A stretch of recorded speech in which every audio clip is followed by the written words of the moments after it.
Assalamualaikum warahmatullahi wabarakatuh. Alhamdulillah wassalatu wassalamu ala Rasulillah nabiyina wa sayyidina Muhammad bin Abdullah wa ala alihi wa sahbihi wa man walah wa ba'd. Kemudian selanjutnya teman-teman sekalian, hari ini saya ingin memberikan pesan yang kuat dulu. Dalam bahasa Arab pesan kuat mendalam itu disebut dengan tausiyah. Wassa, ini kan? Atau ausa, yusi juga bisa. Jadi asalnya wasiat itu asalnya bukan pesan orang yang akan meninggal, itu asalnya. Asalnya itu pesan kuat yang menyentuh dan dalam. Mengapa orang yang diduga akan memenuhi ajalnya kemudian berwasiat? Karena saat seseorang di ujung kehidupannya itu kalimat-kalimatnya akan lebih menyentuh dan terasa dalam dibandingkan saat sehatnya. Beda, kita orang tua mau memberikan nasihat pada anak misalnya, atau suami pengen kasih pesan ke istri atau sebaliknya. Dalam keadaan normal begini, walaupun pesannya singkat, padat, rasanya masih biasa. Tapi ada kondisi-kondisi yang mungkin sedang sakit, ya, mungkin jiwanya sedang terancam dalam kondisi tertentu, maka pesannya akan terasa lebih kuat. Nah, karena pada awalnya wasiat itu pesan netral. Dan Allah memberikan pesan yang kuat kepada setiap insan beriman untuk saling memberi pesan yang kuat yang mendalam. Itu ditemukan kandungannya di Al-Quran surah ke-103. Di antara surah paling favorit bagi muslim masa kini selain Al-Ikhlas, itu surat Al-Asr. Karena pendek kan ya. Wal 'asr innal insana lafi khusr illa alladziina amanu wa 'amilus shalihat. Setelah itu wattawasaw. Tawasa wazannya tafa'ala, itu saling memberi wasiat. Jadi kalau saling harus ada dua pihak atau lebih. Suami memberi pesan kuat pada istri, demikian sebaliknya. Jadi kalau ingin ngasih pesan bukan sekedar memberi pesan, tapi bagaimana pesan itu membawa satu makna yang kuat sehingga menyentuh kepada jiwa. Itu poinnya. Itulah wasiat. Demikian anak kepada adik atau kakaknya. Orang tua kepada anak. Demikian kita sebagai teman, berkeluarga, berkehidupan. Watawassaw bil haqq. Menyampaikan sesuatu yang benar, mutlak benarnya. Jadi ada sidqun, ada haqqun. Itu berbeda. Sidqun itu kebenaran yang kadang nilainya masih relatif. Menurut si A ini benar, menurut si B itu belum ideal. Menurut si A ini yang bagus, menurut si B belum tentu. Istri tanya pada suami kan, mau berangkat ke pengajian. Ayah, ini jilbabnya yang mana ya yang bagus? Yang biru atau yang putih? Kata suami, kayaknya putih bagus deh mah. Ah, kayaknya biru juga bagus deh. Ya. Nanya tapi sudah punya jawaban. Gitu. Begitu dipakai coklat, ya. Itu nggak apa-apa gitu.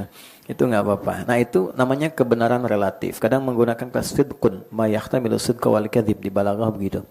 Nah kalau yang sudah mutlak kebenarannya dan pasti benar, nggak bisa ditolak, itu hak namanya. Hak.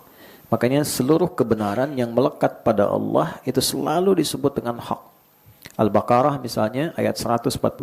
Al-haqqu min rabbika wa la takunanna minal mumtarin. Al-haqqu min rabbika wa la takunanna minal mumtarin. Yang hak itu pasti bersumber dari Tuhanmu. Semua yang bersumber dari Allah itu kebenaran mutlak. Ya. Jadi kalau kita ingin belajar sesuatu yang pasti benar, pasti membuat kita lebih benar dalam berkata, lebih benar dalam menatap, lebih benar dalam bekerja. Kalau ingin kerja yang benar, ya, kalau ingin berumah tangga yang benar, kalau ingin bicara yang benar, kalau ingin jadi suami yang benar, maka kembali pada tuntunan yang Allah berikan. Allah kasih petunjuk berkehidupan yang paling benar, yang gak mungkin bengkok. Inna hadzal Qur'ana yahdi lillati hiya aqwam. Isi Quran ini pasti mengarahkan pada petunjuk yang terbenar. Alhamdulillahilladzi anzala ala abdihil kitaba wa lam yaj'al lahu iwaja. Kita bersyukur punya Nabi Muhammad yang menerangkan isi Al-Quran sebagai pedoman berkehidupan. Ingat, bukan bacaan biasa. Sebagai pedoman berkehidupan yang isinya mengantarkan kita menjadi pribadi yang benar. Itu poinnya. Nah, karena itu, Saling mewasiatkan ketika disebut bil haq, artinya mengambil nilai-nilai yang ada di Quran terkait kebutuhan hidup kita. Jadi Quran itu logikanya sederhana. Ini sedang punya jalur hidup apa? Beraktivitas apa? Kalau belum ada kan memilih kan? Saya ingin bekerja di sini, saya ingin kuliah di sini, saya ingin belajar di sini, ya kan? Dengan suami istri menata ingin kegiatan begini, ada anak harapannya ingin begini, gitu kan? Nah, ketika itu sudah akan kita awali, gampangnya keluarkan petunjuk di Al-Quran terkait dengan pilihan hidup kita, dan pasti isi Quran itu akan menuntun kita mendapatkan yang paling benar dan terbaik dari pilihan aktivitas yang akan kita kerjakan. Itu poin dasarnya dulu. Nah, kalau ada masalah kehidupan tidak bisa dituntaskan, padahal tinjauan materi dunianya lebih dari cukup, statusnya sudah bagus, coba dicek, mungkin cara menjalani hidupnya yang kurang benar.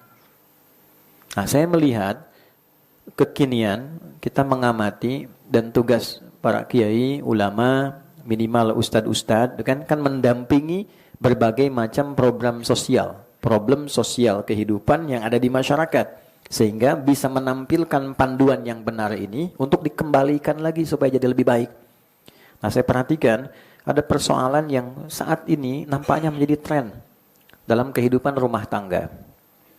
Nah, sampai satu kali di bulan yang lalu terutama ada beberapa sesi kami diminta menjadi saksi pernikahan sekaligus memberikan tausiah. Saya tanya pada penghulu, berapa perbandingan jumlah antara yang menikah dengan yang berpisah? Teman-teman tahu angkanya? Dalam satu akad terjadi peristiwa pernikahan, di satu momen yang sama terjadi 50 perpisahan. 1:50. Jadi kalau ada satu orang menikah di hari A jam sekian, di saat yang sama itu ada 50 orang sedang berpisah. Atau minimal proses dalam perpisahan. Faktornya banyak. Nah, problem terbesarnya kelihatannya dalam perjalanan ini menjadi tren. Nah, ini yang harus dikembalikan pada petunjuk yang benar. Sebetulnya niat berumah tangganya mau seperti apa? Itu dulu. Lalu menatanya mau bagaimana? Apa yang mau dicapai? Apa yang mau diharapkan? Apa tujuan berumah tangga itu? Apalagi ingat, kita selain dihisab, profesi yang melekat pada kita pun ikut dihisab juga.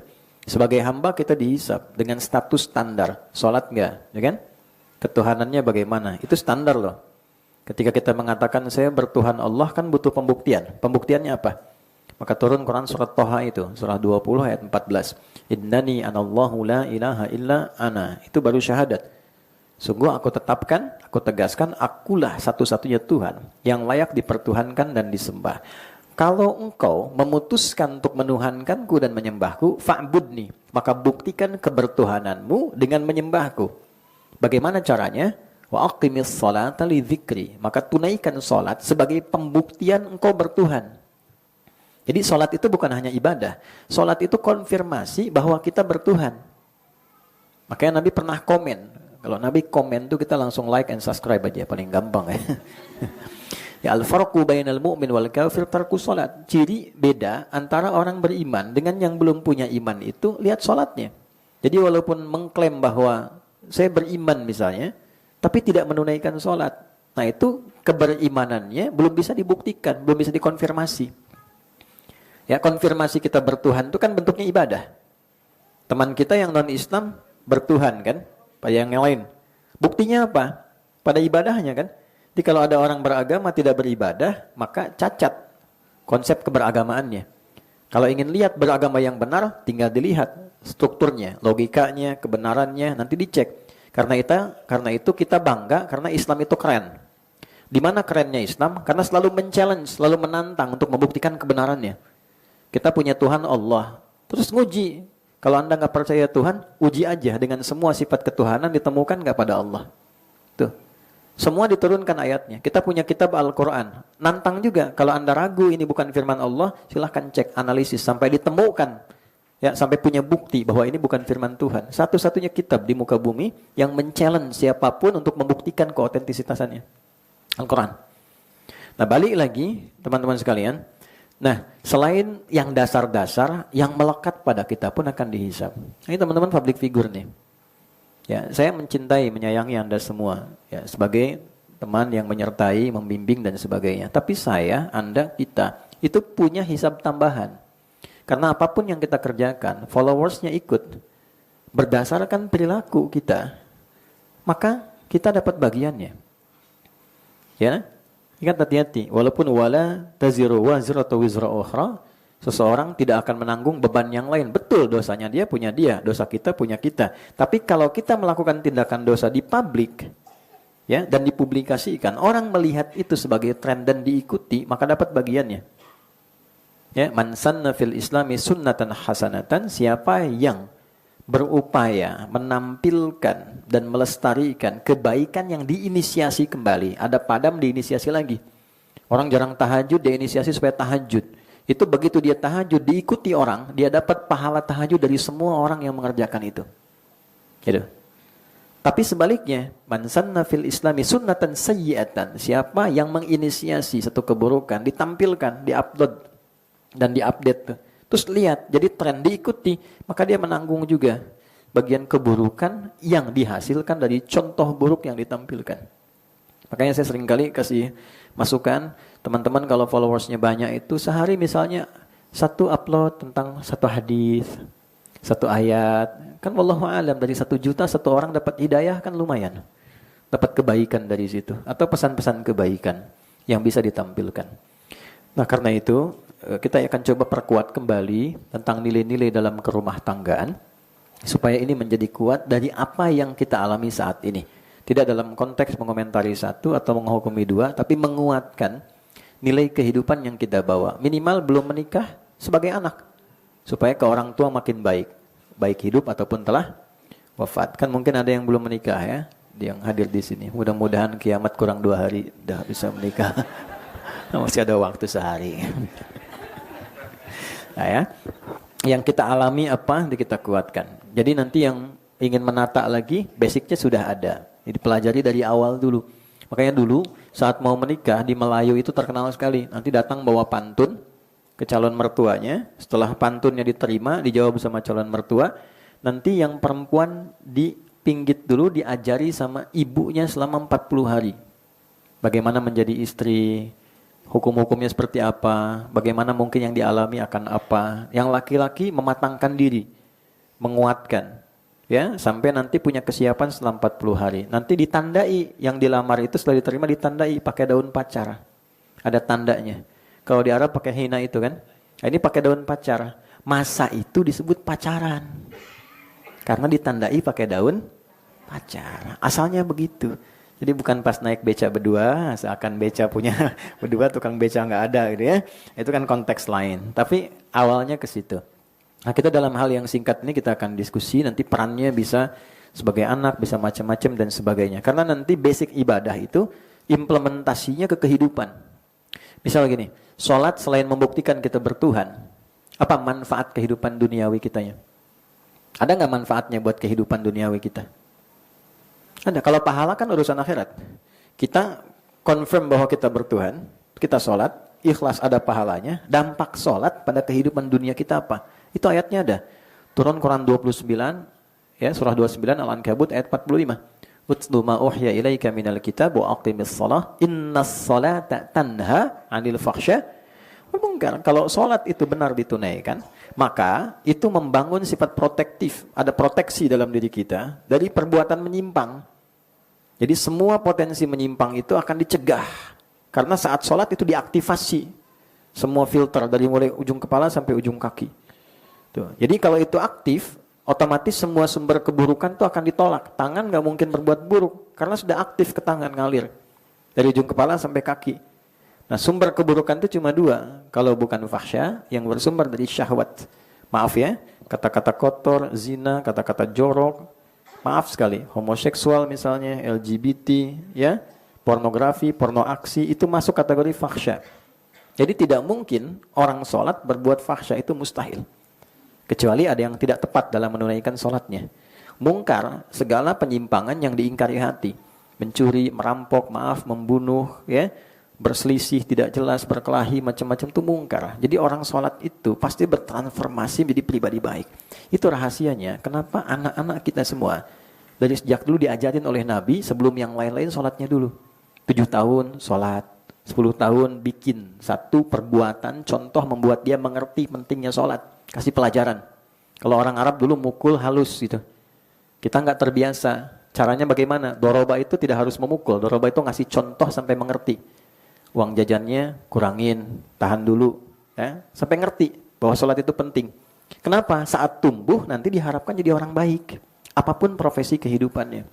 Jadi selalu ada irisan. Umrah misalnya, teman-teman umrah, itu ada ukuran duniawinya juga, bukan hanya akhirat, ada ukuran duniawinya. Karena Nabi pernah mengatakan umrah itu kalau benar dilakukan, itu mendatangkan kesuksesan seperti besi dibersihkan dari karat.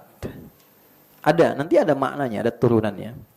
Nah sekarang kita kembali, apa dampak ibadah kita terkait dengan kedamaian, kebaikan, kebahagiaan, kesuksesan dalam kehidupan rumah tangga. Itu dulu yang ingin saya tampilkan. Setelah itu nanti baru pelan-pelan kita belajar hukum terapannya. Misal, nanti ada hukum terapan yang berbalik. Anda kalau sering bicara tentang orang, atau bikin acara, bicarakan rumah tangga orang, nanti rumah tangga Anda juga akan diuji, seperti Anda menguji rumah tangga orang. Terus ada hukum. Makanya hati-hati kalau bikin acara, podcast, apa macam-macam itu, jangan masuk pada bab-bab yang sekiranya ketika Anda diuji dengan itu, Anda kesulitan.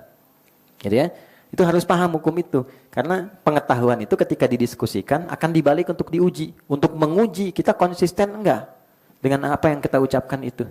Dengan apa yang kita kaji itu. Makanya ada bab-bab tertentu dalam kehidupan rumah tangga yang tidak boleh dibawa ke ruang publik. Nanti ada ayatnya, ada surahnya. Dan gak usah bayangin macam-macam. Kita sedang fokus pada titik untuk kita sendiri. Halo? Yuk kita masuk ya. Kata nikah. Masuk bab pernikahan di rumah tangga. Nanti perannya kembali ke masing-masing ya. Yang belum menikah sebagai anak. Nanti bisa sebagai ibu, sebagai ayah, sebagai istri dan sebagainya. Kata nikah itu setidaknya disebutkan dalam Al-Quran sebanyak 19 kali. Kurang lebih. Pelan-pelan. Dari sekian penyebutan itu, ada pelajaran dan bimbingan. Bagaimana sebelum, saat, dan setelah pernikahan itu dilangsungkan, bisa berjalan dengan nyaman, baik, tenang dan bahagia. Kalau dibawa ke kitanya, membawa kedamaian. Kedamaian itu didahulukan ya. Bahasa agamanya sakinah. Oke? Itu didahulukan nomor 1 tuh. Jadi orang motivasi menikah itu untuk mendapatkan kedamaian. Itu awal dasarnya. Kemudian yang kedua, kecukupan harta yang membahagiakan. Namanya mawaddah. Nanti kita bahas insya Allah. Yang ketiga, rasa kasih mendalam yang membangun dan menjaga kerukunan, yang merawat kerukunan, itu rahmah namanya.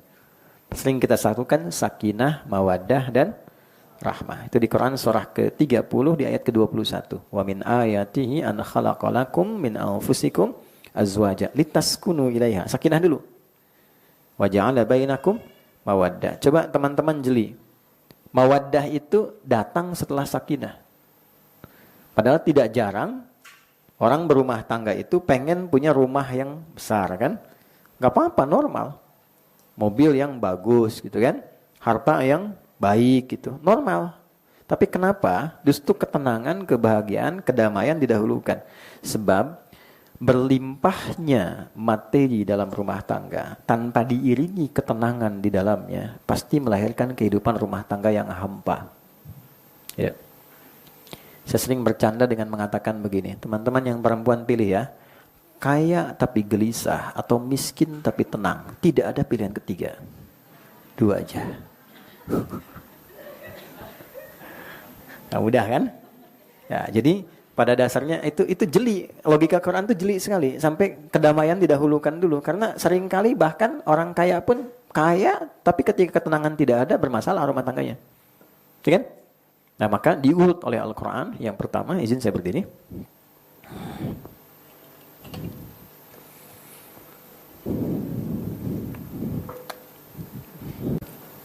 Jadi yang pertama saya tulis pakai bahasa Arab ya. Bismillah. Ini sakinah. Nih. Kemudian di sini ada mawaddah. Kemudian di sini ada rahmah. Rahmah. Pelan-pelan. Jadi rumah tangga yang ideal itu kan ini ya. Disingkat sa. Ini ma, ini kan ma. Sa ma. Nah, itu kan rahmah. Sa ma ra, gitu kan. Sama ro kan nggak enak ya. Tapi pas bilang sama ro kenapa nggak sama zai? Ya kan? Sama ra. Ya. Sakinah, mawaddah dan rahmah. Ini kan? Baik, pelan-pelan ya. Nah, bahkan teman-teman kan bikin majlis ini musyawarah kan? Muda, sakinah, mawaddah dan rahmah. Pelan-pelan. Kalau sudah pakai wa, nggak usah pakai dan lagi. Itu pleonasme. Karena dan itu bahasa Arabnya wa. Sakinah, mawaddah dan rahmah. Nah, artinya rumah tangga yang ideal itu bisa tenang. Jadi suami tenang, lihat istri tenang, istri lihat suami tenang.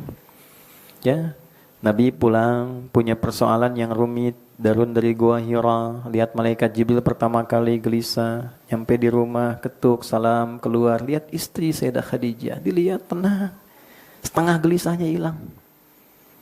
Ideal banget ya. Zammiluni, zammiluni. Tolong selimuti aku, dibawa ke kamar, tiduran diselimuti, dibisikin di telinganya. Bahasa kitanya enak banget, indah. Sayang, kau ini orang baik. Gak ada catatannya kau punya musuh.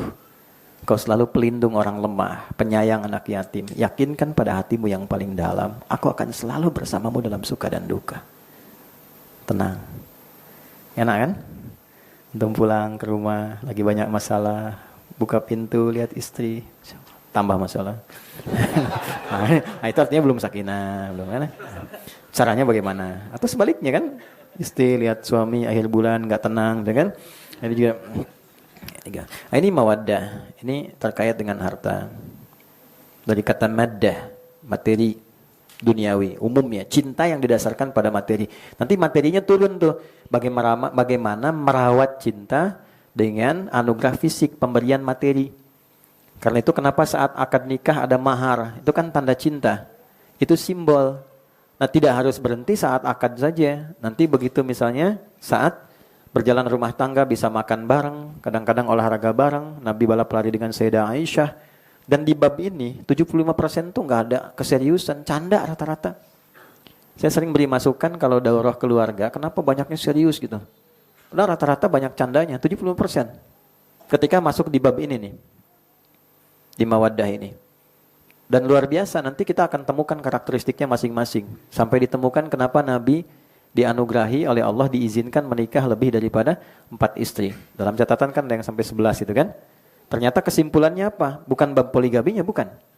Tapi Nabi dititipkan oleh Allah istri-istri yang mewakili seluruh karakter perempuan di muka bumi. Terhimpunlah pada istri-istri Nabi. Jadi kita ini saat punya istri, itu akan diwakili karakternya salah satunya dari istri Nabi. Misal, ada yang senang fashion. Ada di antara istri itu mungkin yang senang kepakaian fashion. Seperti Sayyidah Zainab. Ada yang senang masak. Ada. Seperti Sayyidah Saudah binti Zam'ah. Ada yang senang kajian, dikit-dikit pengen ngaji, dikit-dikit belajar ke majelis ilmu. Seperti Sayyidah Aisyah. Ada yang cemburuan. Ada. Ada yang cerewet. Ada. Macam-macam. Tapi hebatnya gini, gimana cerewetnya itu menghasilkan cinta dan perhatian. Ya. Gimana kecemburuan itu dilahirkan pakai iman. Nah, itu ada babnya sendiri. Nah, teman-teman, ini kemudian ini juga penting sekali rahmah. Ini merawat kerukunan. Kalau ada masalah, ya, ini cepat selesainya pakai ini. Cepat sekali. Ada masalah, kadang kan rumah tangga kan harus ada masalah. Gak bohong kalau rumah tangga gak ada masalah itu bohong. Pasti ada diskusinya, pasti ada ngambeknya, pasti ada cemberutnya. Nah, untuk mempercepat itu supaya kembali kepada ketenangan, caranya bagaimana? Ini babnya ada di sini. Idealnya, kalau ini bisa dimaksimalkan, merawat kehidupan rumah tangga, maka itulah rumah tangga yang disebut samara itu. Gitu. yang nanti akan diabadikan, diapresiasi oleh Allah. Ketika rumah tangga diniatkan ibadah untuk merawat 3 aspek ini, itu apresiasi yang Allah berikan, dikumpulkan kembali di surga seluruh anggota keluarganya utuh. Sampai saking dahsyatnya amalan ini, Allah perintahkan pada malaikat semuanya untuk berbaris di depan pintu surga, masuk, menyalami dan mengucapkan selamat semua keluarga ini. Nanti itu ditemukan di Quran surah ke-13 ayat 23 sampai 24. Jannatu 'adni yadkhulunaha, ada satu keluarga besar masuk lewat taman surga yang paling indah. Wa man salaha min abaihim, termasuk dia menggandeng bapak ibunya yang saleh. Jadi kompak satu keluarga. Jadi ada investasi orang tua mendidik anak supaya soleh. Itu oleh Allah dicatat tuh. Nanti catatannya ada di Quran surah ke-52 ayat 21. Walladzina amanu wattaba'athum dzurriyyatuhum biimanin alhaqna bihim dzurriyyatahum. Dan para orang tua, ayah, ibu yang beriman dan berinvestasi mewariskan iman itu pada anak. Dijaga anak supaya sholat. Itu jangan salah itu, Bu ya. Ada misal kita cerewet nih sama anak supaya sholat, itu dicatat itu. Dicatat oleh Allah. Ya, kepada malaikat perintahkan. Misal pernah jewer, tapi jewer ketaatan bukan menyakiti. Atau nyentuh gini, ayo cepat sholat dulu. Itu jadi tanda bukti bahwa kita pernah mendidik anak supaya kenal Allah. Di akhirat dikonfirmasi. Dan itu jadi catatan. Nah, alhaqna bihim dzurriyyatahum, kalau itu pernah terjadi, nanti dikumpulkan satu keluarga di satu tempat. Wa ma alatnahu min amalihim min syai' kullu imri'in bima kasaba rahin. Kami nggak akan sia-siakan semua potensi dan upaya orang tua untuk mendidik anak-anak jadi benar, tapi itu pilihan. Kalau enggak pun itu resiko masing-masing kata Allah. Jadi kalau Anda pilih disekolahkan yang tidak kenal Allah, diberi pakaian yang menjauh dari apa yang Allah senangi, ya itu pilihan aja silahkan, tapi resikonya tanggung sendiri kata Allah. Ketika pulang. Nah, jadi kembali ke sini, tugas kita sebetulnya di rumah tangga mengeluarkan kurikulum sakinah itu apa saja. Kurikulum mawaddah itu apa saja? Kurikulum rahmah itu apa saja? Nah, ini saat kita berkomitmen mengikat ketiganya dalam rumah tangga, ikatannya dilangsungkan dalam pernikahan. Nah, kata nikah itulah yang tadi saya sebutkan, disebutkan setidaknya sebanyak 19 kali di dalam Al-Quran. Di 19 inilah kemudian kita keluarkan 19 langkah ini guna memenuhi kebutuhan samara yang kita harapkan. Jadi nggak cukup kita tuliskan pernikahan samara misalnya, tulis di pintu, ya. Tapi ternyata hakikatnya tidak seperti yang dirasakan. Kembali ya, bismillah. Paham sampai di sini insyaallah? Mengerti ya? Baik. Nah, kalau sudah paham, hari ini kita ambil satu dulu yang paling pokok, nggak banyak-banyak ya. Sakinah. Nah, sekarang kurikulumnya apa, pedomannya apa? Kurikulumnya, pedomannya untuk sakinah itu seperti apa? Walaupun namanya Ibu Sakinah, tapi tidak dapat ini, tidak mudah untuk didapatkan. 1. Quran surah kedua di ayat 221, ditafsir di Quran surah ke-6 di ayat ke-82. Nanti cara untuk mengoptimalkan ini, hasilnya dulu dijelaskan di Quran surah ke-65. Ini membentengi dari kemungkinan hal terburuk dalam rumah tangga. Ayat kedua sampai 3. Kalau mau dibawa ke kebahagiaan dan kesuksesan, Quran surat 2 di akhir ayat 189. Kalau mau dibawa ke ilmu untuk anak-anak, Quran surat 2 di akhir ayat 282. Amalan pokoknya kita ambil aja dulu yang dasar, Quran surah kedua di ayat 1 sampai 5. Saya kasih di sini angka 2, saya tuliskan sampai ke 5, saya kasih kurung supaya nggak lepas. Baik, jelas insyaallah? Paham? Nah, kalau sudah paham kita akhiri pertemuan kita. Baik, berapa menit sampai ke Zuhur? Di sini jam berapa? 5 menit, baik ya? Masih cukup ya, insyaallah. Yuk kita mulai. Quran surah kedua ayat 221. Ini kata nikah pertama yang disebutkan di dalam Al-Quran terkait aspek sakinah, ketenangan. Bagaimana mendapatkan ketenangan sejati di dalam kehidupan rumah tangga. A'udzubillahi minasyaitonirrajim. Bismillahirrahmanirrahim. Wala tankihul musyrikati hatta yu'min.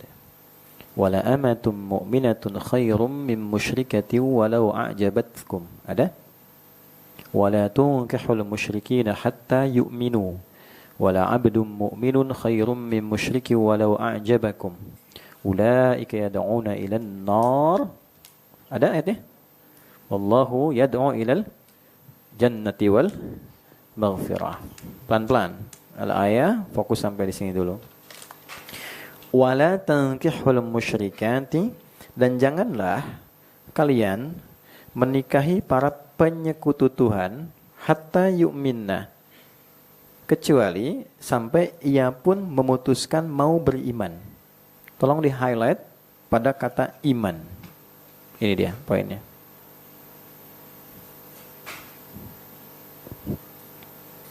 Wala amatun musyrikatun wala amatun mu'minatun, dan sungguh seorang budak perempuan pun walaupun pesonanya biasa tapi dia beriman akan lebih baik dibandingkan dengan seorang yang sangat memesona tapi penyekutu Tuhan yang tidak beriman. Khairum min musyrikati walau a'jabatkum. Wala tunkihul musyrikina hatta yu'minu. Dan janganlah para ayah menitipkan anak perempuannya untuk dinikahkan pada pria penyekutu Tuhan tanpa iman. Wala abdum mu'minun khairum min musyriki walau a'jabakum. Sungguh lelaki walaupun pesonanya biasa bahkan budak tapi dia beriman lebih baik dibandingkan dengan penyekutu Tuhan tapi tidak, walaupun dia memesona tapi penyekutu Tuhan. Ulaika yad'una ilan nar. Salah pilihan bisa mengantarkan pada kecelakaan dunia dan akhirat. Itu poinnya. Benar pilihan mengantarkan pada kedamaian, petunjuk, dan kebahagiaan dalam kehidupan rumah tangga. Itu poin. Sampai situ dulu ya. Jadi dasar dari ketenangan kehidupan rumah tangga, saya highlightnya kata ini dulu. Jika menginginkan kehidupan rumah tangga yang sakinah, yang tenang, cenderung damai, maka dasarnya adalah ini, iman. Saya tulis pakai bahasa Arab gini, al-iman. Ini dulu. Jadi bagaimana menjalani kehidupan rumah tangga dengan iman. Jadi suami beriman, masak dengan iman, berpakaian dengan iman, bangun rumah pakai iman, dan sebagainya. Apa itu iman? Percaya. Apa itu percaya? Iman. Iman itu yakin tanpa ragu. Oke? Tapi saya akan bahas dasar katanya. Iman itu asal katanya begini, amana, begini. Ini saya urai dulu ya, supaya paham unsur-unsur katanya. Begini, amana yu'minu, amana. Ini agak dalam ya, agak dalam. Amana asalnya gini. Kalau ada yang tanda begini, asalnya ada dua huruf nih. Dua huruf begini, satu hamzah hidup, ada alif begini, mim dan nun begini. Asalnya amana. Karena dua ini ketemu, dihapus salah satunya, gini. Diberikan tanda hapus ini bahwa ada alif, diberikan bendera begini. Jelas? Pelan-pelan ya. Jelas di sini? Makanya ada istilah dua harokat. Dua harokat itu apa sih? Dua harokat dijadikan satu. Misalnya gini, ada satu A, ada satu A. Ini harokatnya satu. Digabungkan jadi satu. Satu plus satu jadi dua. Dua harokat. Karena ini A pendek plus pendek, pendek tambah pendek jadi agak panjang. Karena itu ketika diganti tandanya begini, dua harokat. Maksudnya apa? Maksudnya ini harokat ada dua disatukan. Bacanya panjang dikit. Jelas? Atau kadang dikasih tanda begini di atasnya. Nah balik. Ini asalnya kan ada dua nih. Hamzah gini, terus A gitu kan. Nah kata dasarnya ini tambahan nih. Ini imbuhan. Prefix di awal. Kata dasar dari iman ini, amanah ini, asalnya amina. Ini 3 huruf. Hamzah, mim, nun. Artinya aman. Aman itu bahasa Arab. Al-amnu aman. Asalnya. Nah rumus bahasanya begini. Rumus bahasanya. Ini di linguistik ya. Linguistik itu nanti ada 7 terapan. Dari fonem, morfem, kemudian kata, dari kata masuk ke frasa, frasa masuk klausa, klausa masuk kalimat, kalimat masuk wacana. Nah ini setiap kata itu ada keterkaitan maknanya. Iman asalnya dari kata aman. Apa hubungan kata iman dan aman? Kalau kita mengerjakan apapun dengan iman, pasti aman kehidupannya. Itu, aman dari gelisah. Ya kan? Walaupun sudah berbunyi bel, aman aja kita. Karena paham gitu kan, ada dasarnya. Ya, ada masalah rizki, aman, tenang aja. Karena ada iman di dalamnya.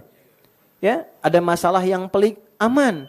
Dari mana keterangan ini didapatkan? Itu bukan otak-atik, karena Quran sendiri menampilkan makna itu di Quran surat 6 ayat 82. Man amila salihah, siapapun yang mengerjakan satu amal soleh, di rumah tangganya beramal soleh, jadi suami yang soleh, jadi istri yang solehah. Soleh itu mengerjakan sesuatu dengan iman, itu namanya soleh. Ingat ya, soleh itu bukan sekedar baik, kebaikan yang dikerjakan karena dasar iman, itu soleh. Kalau kebaikan tidak dikerjakan dengan dasar iman, belum bisa disebut soleh. Saya membantu bukan karena dia butuh, tapi karena Allah memerintahkan saya untuk bantu, karena iman saya, itu soleh namanya. Jadi menjadi suami yang soleh, menjadi suami yang mengerjakan semua tugas suami itu karena imannya. Saya menyayangi istri bukan sekedar dia istri saya, tapi iman saya memerintahkan saya untuk merawat dia. Karena itu saya kerjakan karena iman saya pada Allah, bukan sekedar jadi istri.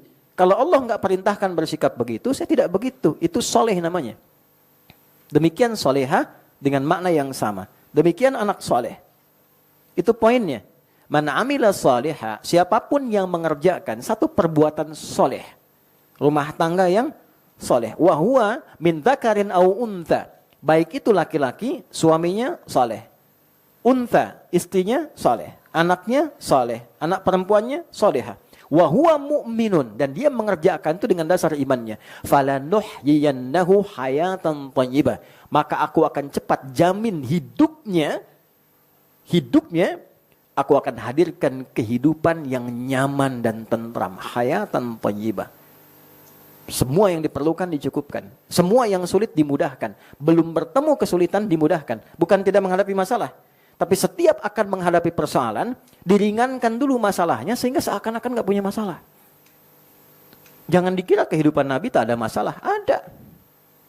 Ibaratnya piring pecah juga ada. Ada loh, jangan salah kalau baca-baca hadis itu. Tapi sengaja ditampilkan oleh Allah supaya ada pendidikan nabawi. Bukan tidak ideal, bukan. Justru Nabi mengajarkan supaya ideal. Sebab itu Nabi, mudah bagi Allah menjadikan kehidupan Nabi aman-aman aja. Tapi nanti cara kita belajarnya bagaimana saat menemukan kasus. Makanya Nabi kadang diizinkan oleh Allah ketiduran. Bangunnya saat matahari mulai terbit terasa sinyalnya. Kenapa? Supaya nanti kalau ada umatnya yang bukan Nabi bangun kesiangan, cara menunaikan sholatnya bagaimana? Nah sama, kalau ada istri cemberut, gimana ngatasinya? Kalau ada suami marah-marah, gimana kemudian bisa menoleransinya? Karena sakinah itu ada makna yang sangat dalam di dalamnya, bukan tenang biasa. Ya. Jadi sakinah itu bukan sekedar tenang. Sakinah, teman-teman sekalian, dia punya rahasia, memiliki makna ketenangan yang nanti kita akan bahas setelah menunaikan sholat zuhur berjamaah. Sholat dulu. Baik, kita cukup sebentar ya, salat dulu, nanti setelah salat kita lanjutkan lagi. Baik, sakinah asalnya dari kata sakana. Sakana. Sakana itu artinya, dasarnya ketenangan yang muncul setelah gejolaknya hilang. Orang Arab berkata begini, kalau teman-teman lihat pohon ada dahan ya, terus ada angin dia goyang tuh. Orang Arab akan berkata begini, sakanatis syajaratu idza dhahabatir rih.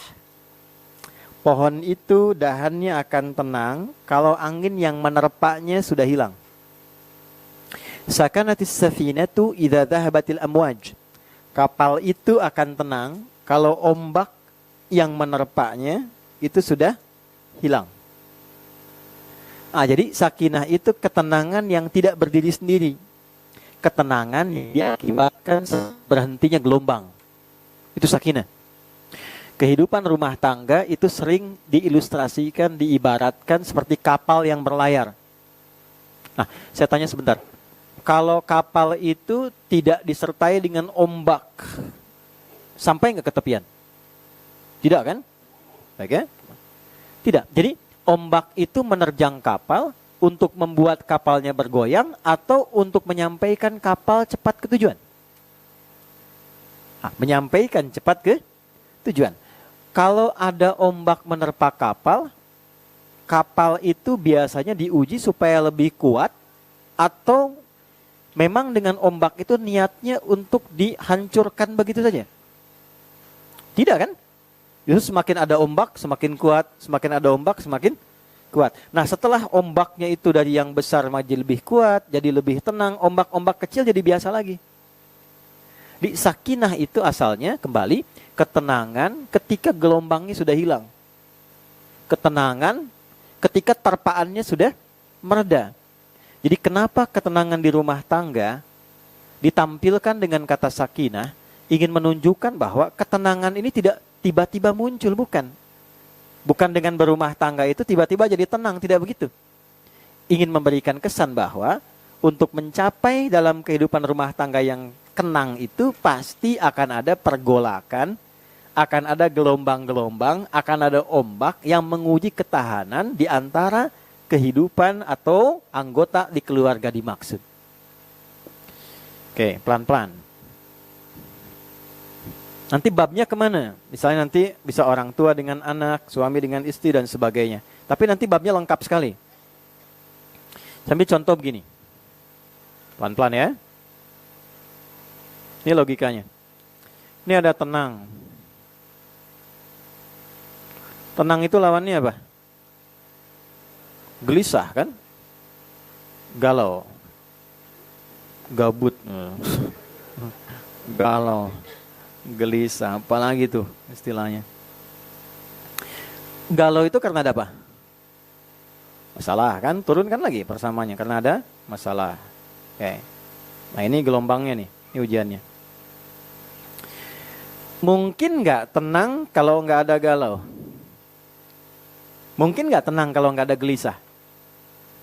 Tidak mungkin kan? Harus ada lawannya dulu baru kelihatan jelas kan? Tahu sekarang siang karena malamnya nggak ada kan? Dari mana taunya Anda laki-laki? Karena ada pembanding perempuan kan? Ya kan? Dari mana taunya ada tenang kalau ada gelisah? Jadi gelisah diciptakan bukan ingin membuat hidup kita gelisah, bukan. Tapi supaya tenangnya muncul. Itu dasarnya.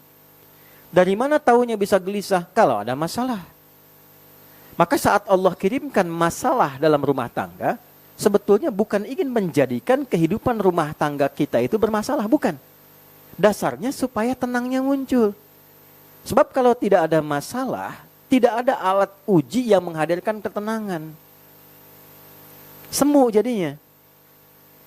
Nah karena itulah kenapa dasar pernikahan berbeda jenisnya, harus laki-laki dan perempuan, kan? Dan tidak berasal dari satu keluarga yang sama, satu lingkungan yang sama, supaya apa?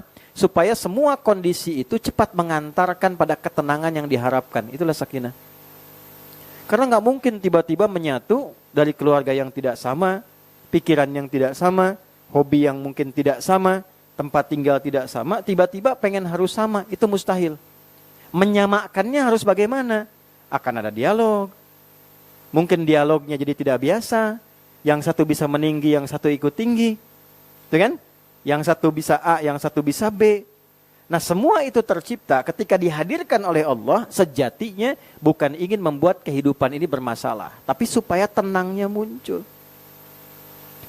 Makanya di rumah tangga itu kalau ada masalah, habis itu selesai, merasa tenang kan setelah itu?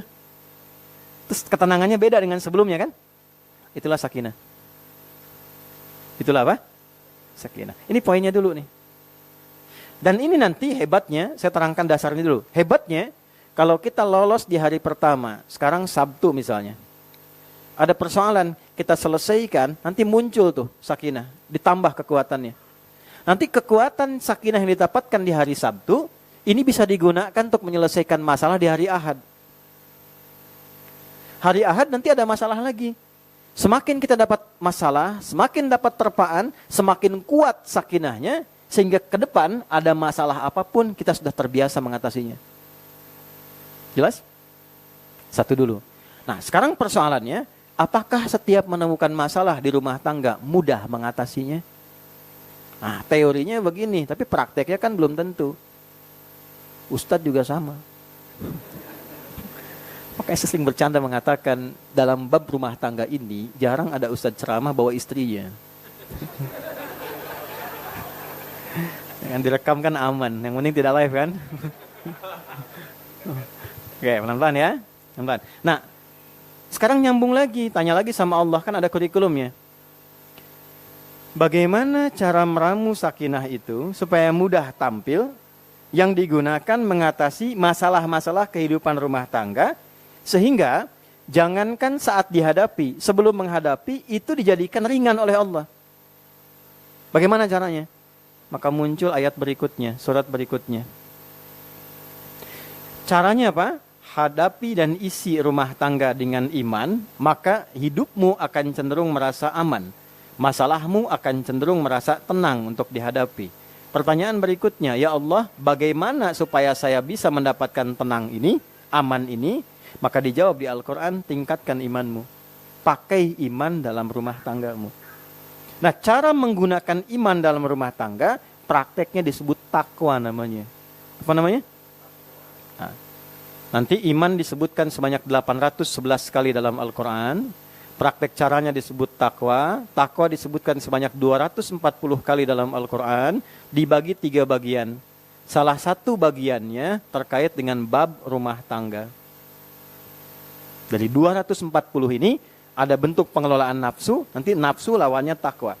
Bab takwa yang terkait lawan nafsu disebutkan 115 kali. Nafsunya 115 kali. Sampai detil.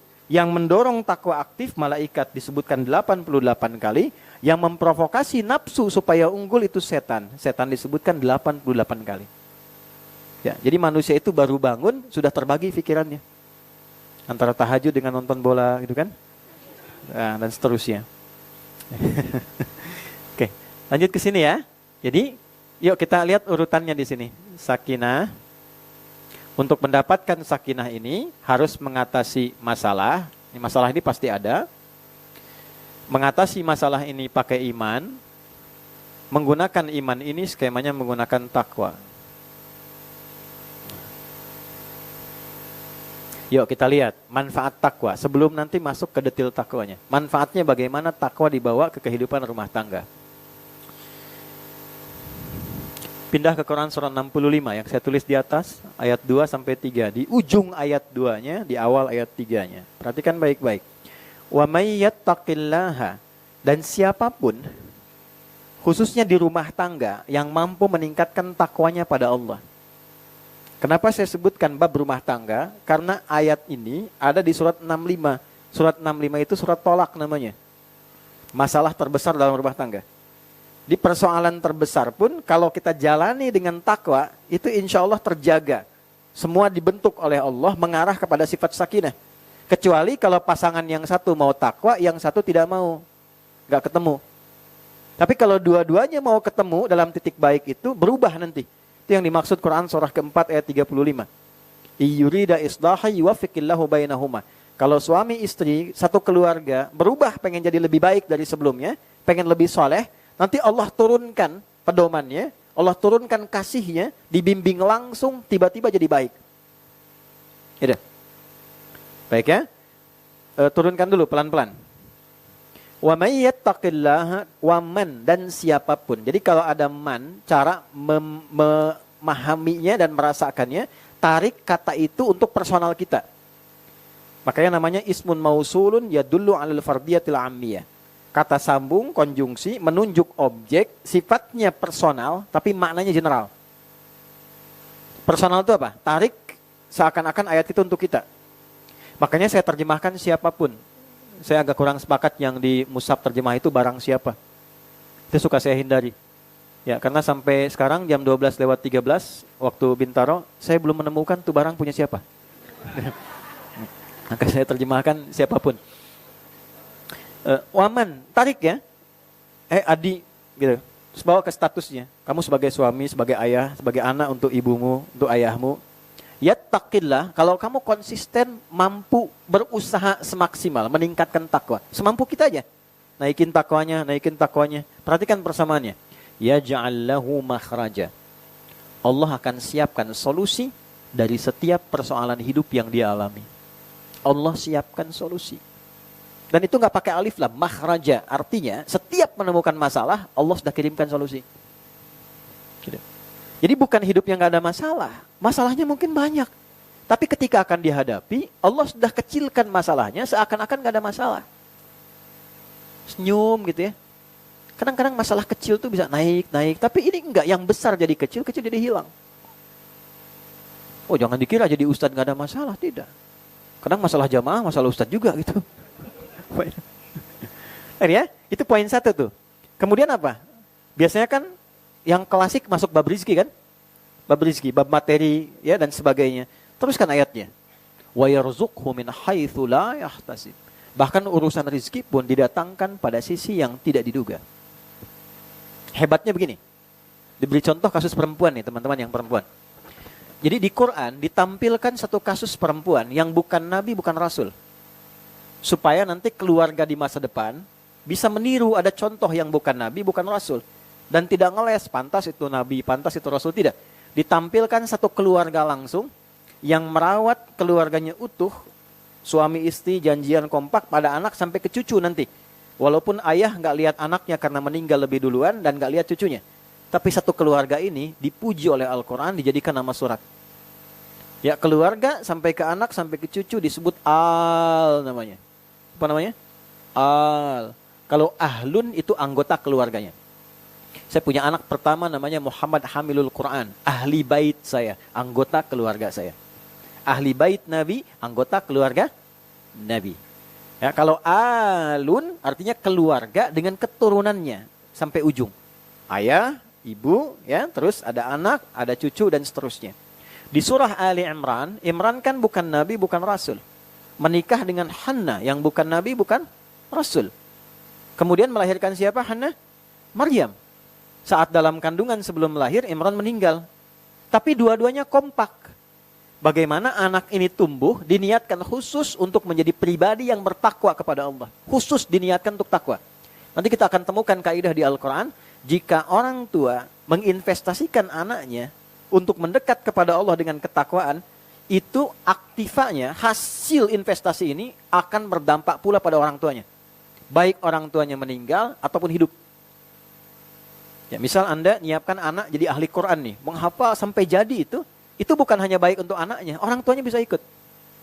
2018 teman-teman, saya diminta Dubes Saudi menjadi Amirul Hajj untuk satu rombongan pesawat. Ya, saya kira daftarnya hanya ustadz-ustadz gitu, ustadz ini ikut bareng-bareng. Tiba-tiba hampir 60% itu ternyata ahli-ahli Quran. Anak-anak Quran, ahli Quran. Yang berangkat siapa? Yang hafal Quran anaknya, yang berangkat ibunya, bapaknya, gurunya, temannya, musyrifnya. Ada satu rombongan dari Jogja itu yang berangkat ibunya, gurunya, ya, kemudian musyrifnya dan beberapa temannya. Yang hafal 1-2 orang. Ikut tuh. Nahnu narzuqukum wa iyyahum. Kami berikan rezeki kepada dia, datangnya dari dia tapi dampaknya kepada yang lain. Nah, ibunya Maryam itu sudah menyiapkan calon anak takwa. Jadi kita mesti punya investasi akhirat nih teman-teman. Dunia nggak salah, silahkan disiapkan. Anak pertama dokter, nggak apa-apa, bagus. Anak kedua insinyur, bagus. Supaya dunianya mudah, ringan, bangga. Pertanyaannya, saat dikumpulkan oleh Allah di akhirat, apa yang disiapkan? Yang dibanggakan apa? Ada nggak satu dari anggota keluarga yang jadi andalan kita saat dihisab nanti? Dia bawa kita tuh. Sudah ke situ belum? Nggak apa-apa, jangan kehilangan dunia, juga tidak kehilangan akhiratnya. Dokter yang hafal Quran, ada contohnya? Ada. Imam Syafi'i pakar di bidang kedokteran, Ibnu Sina pakar di bidang kedokteran, tapi hafal Quran juga, hafal hadis juga. Sayyidah Aisyah itu pakar di bidang kedokteran, jangan salah. Sayyidah Fatimah pakar di bidang keperawatan. Baca sirahnya. Ya, itu pakar di bidangnya. Ya, makanya para ulama itu kalau lagi iseng, ya sudah bosan, jenuh bahas fikih, itu larinya tuh ke kedokteran, belajar. Rata-rata itu, umumnya demikian. Kembali lagi, maka disiapkan khusus dak dalam kandungan tuh. Dinazarkan, dari namanya aja sudah disiapkan. Kalau laki-laki, harapan kan pengen laki-laki itu. Tapi lahir perempuan. Ya, idh qalat imra'atu Imran rabbi inni nadhartu laka ma fi batni muharrara fataqabbal minni. Quran surah 3 ayat 35 tuh.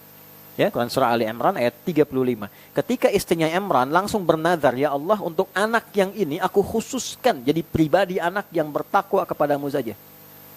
Beribadah saja, menyiapkan nilai takwanya. Maka mohon terima. Saya percepat ya, langsung ke ayat 37-nya tuh. Jadi begitu sudah diberi nama ayat 36-nya Maryam, didoakan. Maryam itu kan sesuai nama. Ingat, punya cita-cita, berikan nama sesuai cita-citanya. Misal saya pengen anak saya ini paham fikih tentang Quran. Anda beri nama Muhammad Faqihul Quran misalnya. Itu nama itu mengantarkan pada harapan. Yang diberi nama Maryam. Maryam itu diantara artinya yang punya sifat menjaga diri dalam ketaatan kepada Allah. Iffah. Untuk sifat perempuan. Dia jaga supaya kalau bicara Allah senang dengan bicaranya. Berpenampilan Allah senang dengan penampilannya. Itu Iffah namanya. Ya, orangnya Afifah. Laki-lakinya Afif. Ya? Oke, kembalikan. Apa yang terjadi? Lihat ayat 37-nya. Paling kiri sebelah bawah tuh di mushaf. Fataqabbalaha rabbuha biqabulin hasanin. Maka ikhtiar orang tua itu diterima oleh Allah. Wa ambataha nabatan hasana. Maka anak itu perawatannya dipantau langsung oleh Allah. Wa kafanaha Zakaria, walaupun secara ikhtiar ada pengajarnya. Teman-teman berikhtiar nih, anak saya pengen jadi anak yang baik, anak yang saleh. Saya siapkan nih, gurunya si Fulan, titipin di RKM ngaji misalnya. Ya kan? Walaupun ikhtiarnya Ustadz Fulan yang ngajarin, tapi Allah rawat, diperhatikan. Segala kebutuhannya, kebaikannya, macam-macamnya dan sebagainya. Kullama dakhala 'alaiha Zakaria al-mihraba, wajada 'indaha rizqa. Ini poinnya. Setiap gurunya, pendampingnya Nabi Zakaria, itu kan pamannya, mengantarkan kebutuhan Maryam, itu sudah ada di tempatnya. Kan disiapin tempat nih untuk ibadahnya. Nah, ini bawa ke rumah teman-teman, namanya mihrab. Ya, mihrab itu tempat khusus yang memang diproyeksikan untuk meningkatkan ibadah saja. Ya, tidak harus satu tempat. Dan punya dua keunikan mihrab tuh, dua keistimewaan. Satu, mempercepat terkabulnya doa. Dua, mempercepat datangnya rizki yang bahkan dinilai sulit. Ya. Jadi ya, kenapa imam itu di mihrab mengimami?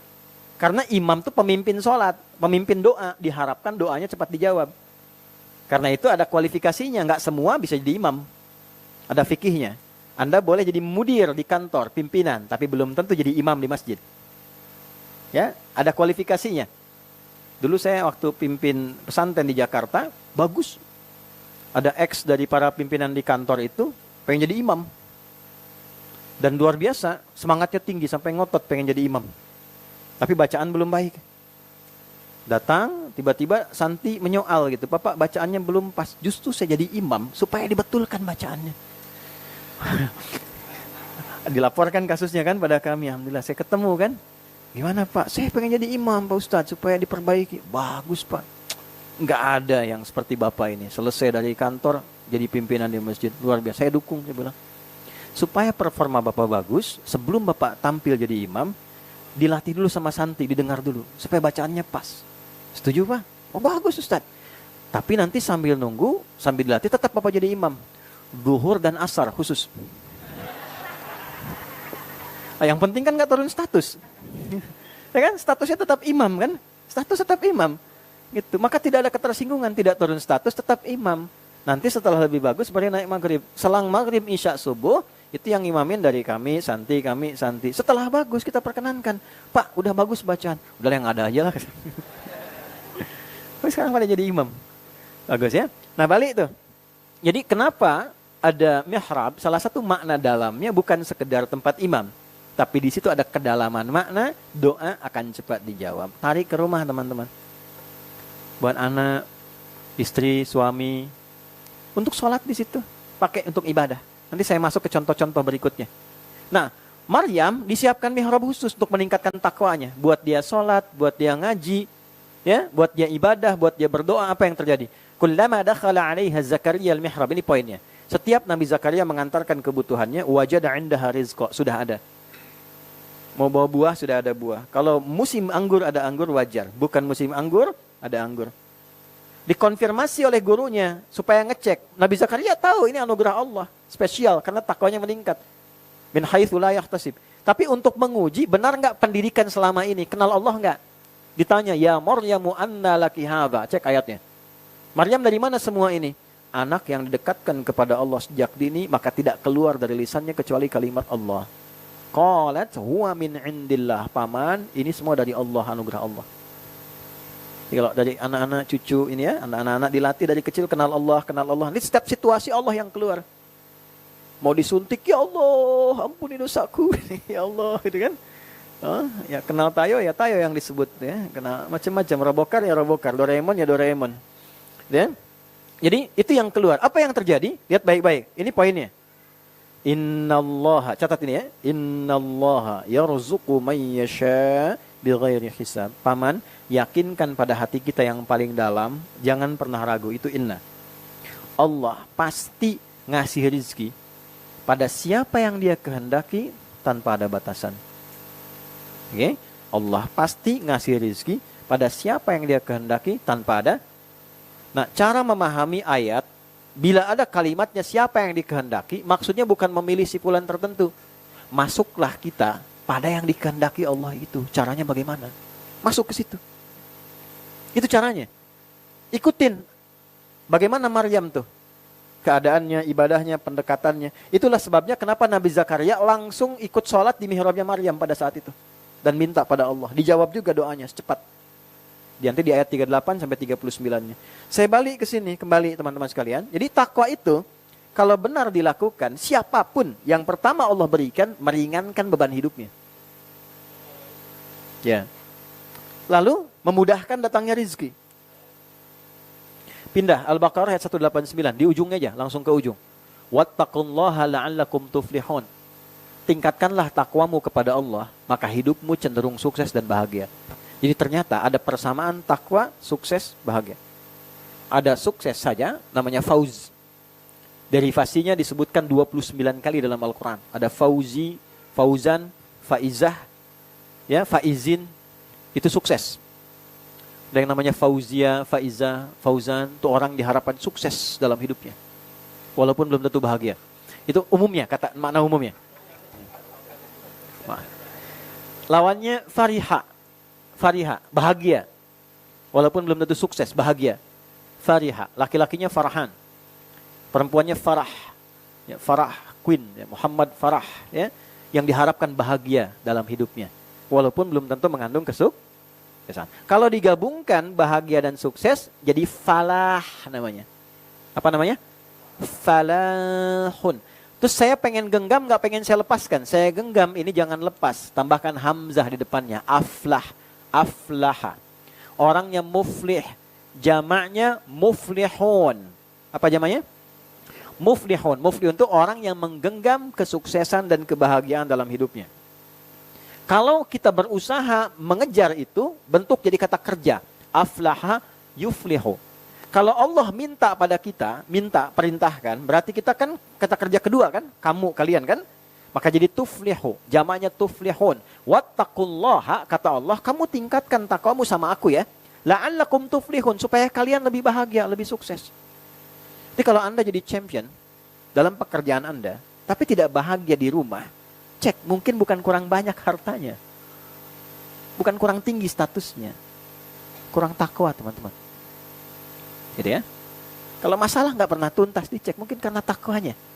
Bukan karena tambahan mawaddahnya. Itu poinnya. Nah, oleh karena itu di ilmu pun begitu. Wattaqullaha wa yu'allimukumullah. Anda tingkatkan takwamu kepada Allah, anak-anak nih disiapkan, kenal Allah dulu, salatnya. Salat aja dulu. Salat sampai konsisten. Terus sampai enak, sampai menikmati, sampai enggak disuruh lagi otomatis salat tuh. Ya, sampai ada konsistensi. Kalau sudah konsisten enak enggak disuruh nyaman. Walaupun itu nanti ada tahapannya sampai 10 tingkatan untuk mencapai konsistensi itu, konsisten. Konsis 1, konsis 2, konsis 3 sampai konsisten tuh, ya, 10 tahapan. Itu ya poinnya. Jadi kalau sudah dapat, anak-anak sudah enak, nanti apa? Ilmu cepat. Ilmu cepat sekali. Wa yu'allimukumullah. Allah tambahkan pengetahuan, cepat paham. Pahamnya yang berkah, paham yang dengan pemahaman itu membuat dia jadi baik. Kalau cuman paham, yang belum beriman pun banyak. Banyak pintar, non-Islam banyak yang pintar loh. Karena dia belajar, kerja keras, orang tuanya mendidik. Tapi paham yang menjadikan paham itu bermanfaat untuk dirinya, untuk jiwanya, untuk akhiratnya. Ini poinnya. Nah, balik ke sini, untuk mendapatkan ini semua, caranya bagaimana? Supaya mudah, masalah mudah diurai, rezeki gampang, ilmu tambah, gitu kan? Bahagia, kesuksesan diraih. Maka cara paling gampangnya, Allah langsung buka ayat Al-Quran ketika mendetilkan Al-Fatihah, dimulai dengan Al-Baqarah, maka ditampilkanlah di situ ciri-ciri langkah-langkah menjadi orang sukses dan bahagia. Teman-teman masih ingat? Menggenggam kesuksesan dan kebahagiaan namanya apa? Nah, orangnya muflihun.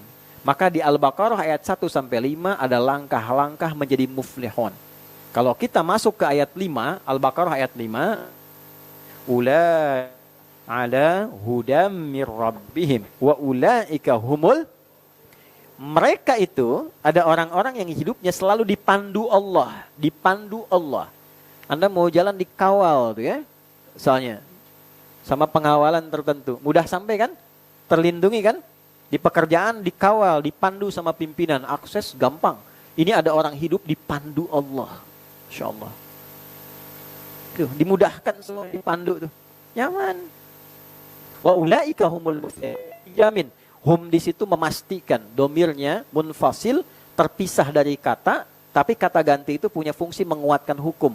Humul, bisa Allah mengatakan begini, misal di luar Quran, ulaika ala hudam mir rabbihim wa ulaikal muflihun, bisa. Tapi ketika hum itu memastikan dan pasti dijamin hidupnya sukses dan bahagia. Pasti. Nanti diberikan contoh lagi. Anda boleh lihat. Nanti silahkan cek ya. Semua sahabat Nabi yang berinteraksi dengan Nabi dan mengambil kurikulum ini sebagai bagian dari kehidupannya dalam memandu aktivitas mereka, silahkan cek siapa yang tidak sukses dan bahagia. Semua di levelnya masing-masing sukses dan bahagia. Yang pakai kedudukan Abu Bakar sukses bahagia. Yang pakai harta benda Abdurrahman bin Auf sukses dan bahagia. Yang pakai ilmu Ali bin Abi Thalib, Abu Hurairah sukses dan bahagia. Yang pakai tenaga, ilmu nggak seperti Ali radhiyallahu ta'ala anhu. Harta nggak seperti Abu Bakar, nggak seperti Abdurrahman bin Auf. Kedudukan nggak seperti Omar. Tapi tenaga beliau pakai walaupun dengan suaranya. Bilal. Bilal pilih tenaga teman-teman. Cuma azan. Jadi saat azan, selesai azan, Nabi komen. Komen Nabi sederhana. Aku mendengar telapak kaki Bilal di taman surga. Bilal langsung subscribe. Like and subscribe. Selesai. Kayak saya azan aja udah ke surga. Ngapain kerja kayak Utsman kan? Enggak, tapi masing-masing punya wilayahnya gitu. Ya akhirnya apa? Itu dipertahankan sampai meninggal. Sepeninggal Nabi pernah ditawari jadi hakim agung. Beliau malah sembunyi, lari karena takut kehilangan jaminan surga yang pernah dijanjikan oleh Nabi.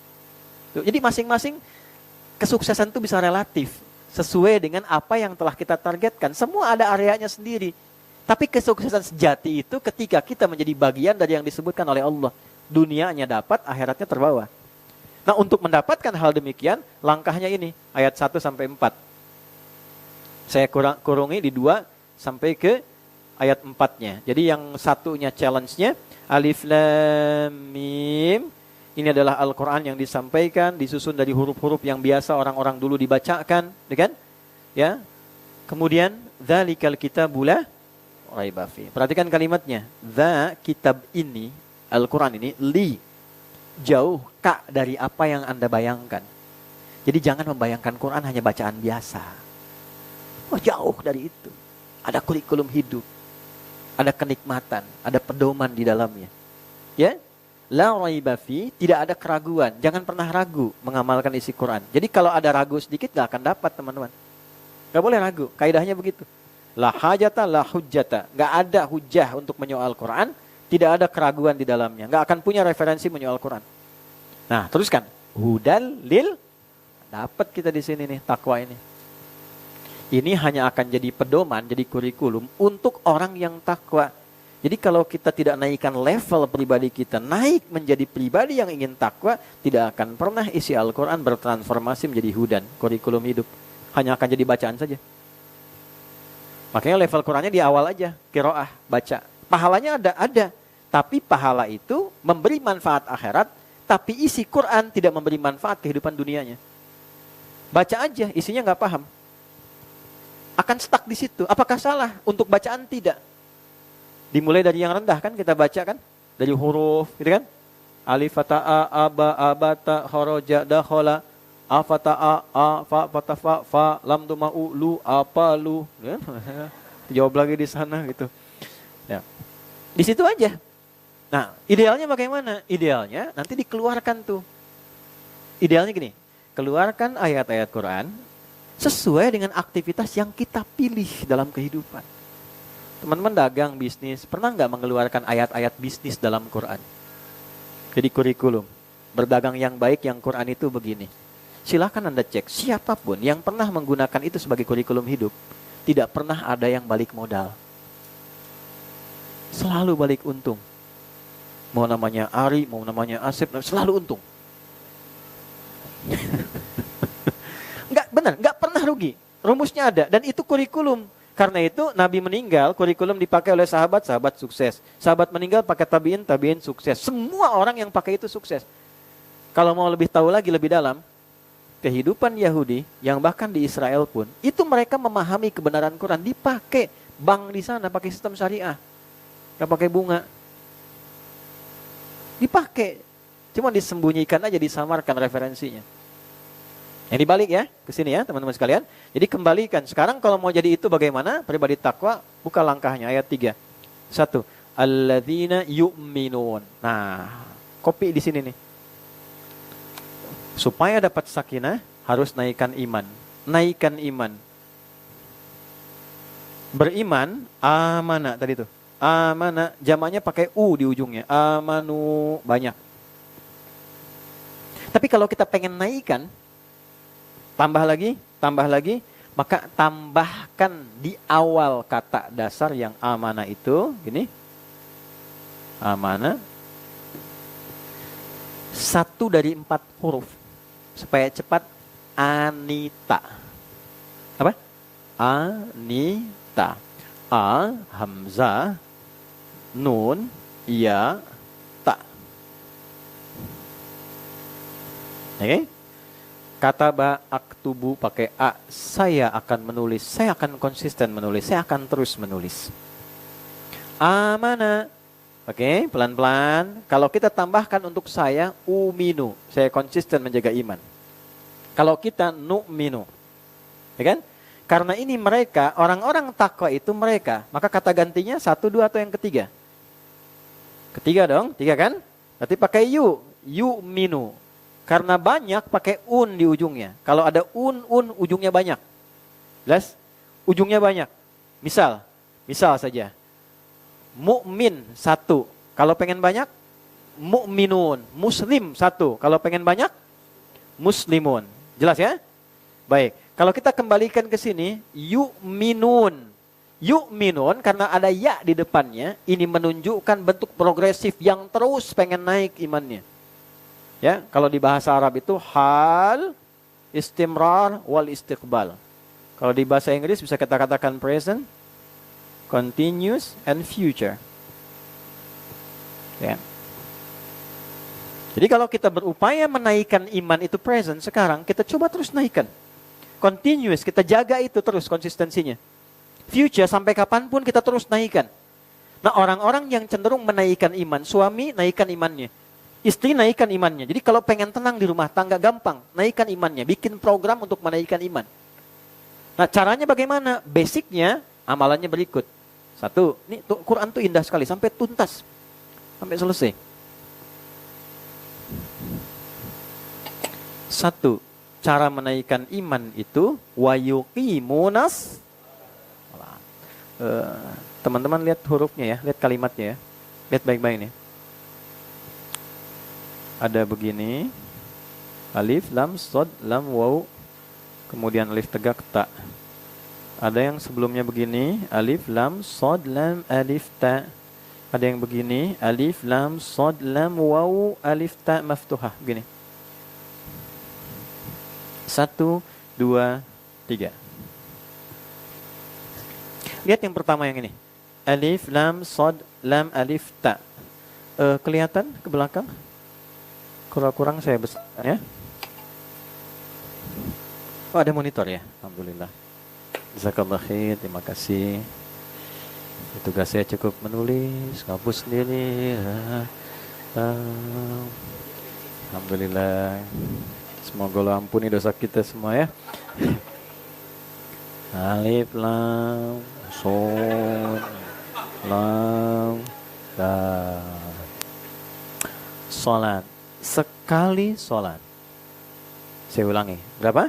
Sekali salat. Bisa bermakna doa, bisa bermakna satu kali salat. Sekali salat. Tulisannya begini. Oke. Jika kita rubah seperti ini, alif, lam, sod, lam, waw, alif, ta, maftuhah. Salawat. Gini. Artinya salatnya banyak tapi terbatas jumlahnya. Dibatasi. Misal, salat fardu itu yang wajib berapa waktunya? 5 waktu. Berapa rakaatnya? 15 atau 16? 17 ya. 5 waktu 17 rakaat. 5 itu jama atau tunggal? Jama, tapi terbatas kan? Harus 5 saja, nggak boleh lebih. Ya walaupun Anda merasa bahwa dulu saya jarang menunaikan sholat, saya jarang sekali mengerjakan sholat, sekarang saya pengen balas besok subuh 3 rakaat, nggak bisa. Ya, tidak bisa terlampau soleh. Ukurannya sudah jelas di sini. Dalilnya Quran surah kedua ayat 238. Hafidhu ala salawati. Bentuknya begini. Maka hendaklah di keluarga itu saling mengingatkan. Lihat bacanya. Hafadha. Sirahnya fa'ala. Yang santai RKM nih. Fa'ala yufa'ilu. Fa'ala itu saling. Diterjemahkannya bukan menjaga. Hendaklah saling menjaga. Kalau suami ingat, istri ketiduran. Bangunkan istri, ingatkan. Orang tua ingat, anak gak ingat, ingatkan. Itu hafidhu namanya. Padahal yang pokok, sholat yang pokok 5 waktu itu saling menjaga, saling mengingatkan. Ya. Di luarnya yang sunnah silahkan saling motivasi. Tapi khusus yang pokok saling jaga. Jangan sampai ada satu yang tertinggal. Jelas? Alas sholawati. Nah kalau Anda ingin merubah pada bentuk jama banyak tapi tanpa batas. Melebihi yang fardu. Di luar yang fardu. Fardunya tetap seperti itu. Terkoneksi dengan Allah. Berapa nomor teleponnya? 24 434, 2 subuh, 4 zuhur, 4 asar, 3 maghrib, 4 isya. Terkoneksi kita dengan Allah. Terus kita pengen tambah tuh. Dengan yang sunnah di luar yang fardu tadi. Tambah lagi, maka tambahan itu merubah bentuk katanya pada yang ketiga tuh. Alif, lam, sod, lam, waw, fathah tegak di atasnya, tak marbutah. Ini bentuknya. Kalau ada yang begini, berarti gabungan dari yang fardu plus yang sunnahnya. Nafilahnya. Tambah. Jadi kalau teman-teman menjaga sholat 5 waktu tanpa menambah, ya jangankan Anda yang pengen mudah, yang lain pun 5 waktu juga. Anda pengen punya akses cepat, koneksi ke Allah yang cepat. Kan? Yang lain pun yang biasa-biasa 5 waktu juga. Anda pengen tambah anugerah 5 juga. Apa pembedanya? Nah jadi, kenapa di sini dinaikkan katanya dari amanu jadi yu'minun? Kalau ingin jadi orang takwa sejati, maka yu'minun, imannya naikin. Nanti dampaknya ke rumah tangga akan terasa. Gimana caranya? Ini kan jama'un, mereka dimotivasi di rumah tangga tuh naik. Tambah jaga sunnahnya. Misal, kalau mau latihan jangan terlalu ekstrim. Pelan-pelan dulu. Nabi senang yang sedikit tapi konsisten. Continue dilakukan. Ya, yang melekat dulu, melekat dengan yang fardu. Fardu 5 kan, yang melekat nempel, yang nambah sehingga pahala pun ditambah. Tertib, rotib tersusun, rawatib nempel. Sebelum sholat yang fardu atau setelah. Qabla sholatil fardu, qabla sholat al-fard, qabla sholatil fard. Kalau kita buang sholatil fardunya, qabla karena kepanjangan. Untuk mengganti ini tambah ya dinisbahkan ke sini, tambah ta untuk sifatnya, qobliyah. Sebelum itu qobliyah. Setelah ba'diyah. Ba'da itu setelah. Kalau bilang ba'da setelah ba'da asar, artinya ba'da asar. Ya, nah tinggal cek ada berapa jumlah rakaatnya. Belajar dari situ dulu supaya nggak nyari waktu yang panjang-panjang dulu, yang melekat dulu supaya nempel. Berapa jumlahnya? Tahu dari mana? Ada standar awal itu 12. Hadisnya berbunyi begini. Man shalla, ini nanti lihat dampaknya ke rumah tangga ya. Nanti saya akan kasih contoh-contoh yang lain. Kita sampai jam berapa ya? Baik, insya Allah. Mas Dimas, Mbak Dini, tolong di sebelah sini Ibu mau sampai asar. Saya jam 1 pulang ya. ada pertemuan di Jakarta. Lanjut dulu ya. Perhatikan baik-baik teman-teman sekalian, kembali ke sini. Man shalla isnatai asyrata raka'atan, siapapun yang mau konsisten mengerjakan sholat 12 rakaat. Berapa? 12. Fi yaumin wa lailatin, yang mengiringi sholat fardunya siang dan malam. Jadi nanti ada yang letaknya di siang. Siang itu hitungannya subuh sampai dengan ke asar menjelang maghrib. Malam dari isya ke atas. Jelas? Fi yaumin wa lailatin, dirinci arba'an qabla dhuhri, 4 rakaat sebelum zuhur.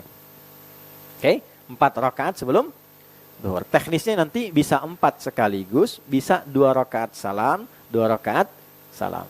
Mudah, silakan ya. Baik. Kemudian rakaataini ba'daha, 2 rakaat setelah zuhur. 4 tambah 2 berapa? 6. Rakaataini ba'dal maghrib, 2 rakaat setelah maghrib. 8. Rakaataini ba'dal isya, 2 rakaat setelah isya. 10. Rakaataini qabla subhi, 2 rakaat sebelum subuh. Berapa jumlahnya? 12. Buniya lahu bihinna baitun fil jannah. Maka Allah akan memberikan hadiah pada orang itu, dibangunkan satu istana di tepian surga. Insya Allah. Nah, komen para sahabat, termasuk istri Nabi. Ketika mendengar kalimat itu, semua sahabat tanpa kecuali, saat mendengar itu, aku akan konsisten menjaga itu sampai akhir hayatku. Sejak aku mendengar itu, tak pernah aku tinggalkan amalan ini dan akan aku jaga sampai akhir hayatku. Sahabat Nabi, dekat dengan Nabi, hidup dengan Nabi, di sekitaran Nabi, ada yang sebagian wafat di kompleknya dekat dengan Nabi, sekitaran bersama Nabi. Mendengar Nabi mengatakan tentang ibadah sunnah itu, beliau mengatakan, saya akan jaga itu, tidak akan saya tinggalkan sampai saya meninggal. Ada yang bukan sahabat Nabi, bukan keluarga Nabi, bukan tetangga Nabi, tidak hidup bersama Nabi, dikubur tidak dengan Nabi, cita-cita masuk surga tanpa hisab, Firdaus bersama Nabi. Nah, sekarang ditantang dengan ini, bagaimana pilihannya? Nah, apa dampaknya nanti kepada kehidupan rumah tangga? Ternyata dahsyatnya, nanti muncul ayat-ayat lain. Kalau latihan ini berjalan, nanti Allah berikan kekuatan pada jiwanya. Setiap menemukan masalah, maka ini jadi sumber kekuatan yang mengecilkan masalah itu jadi biasa. Muncul cahaya.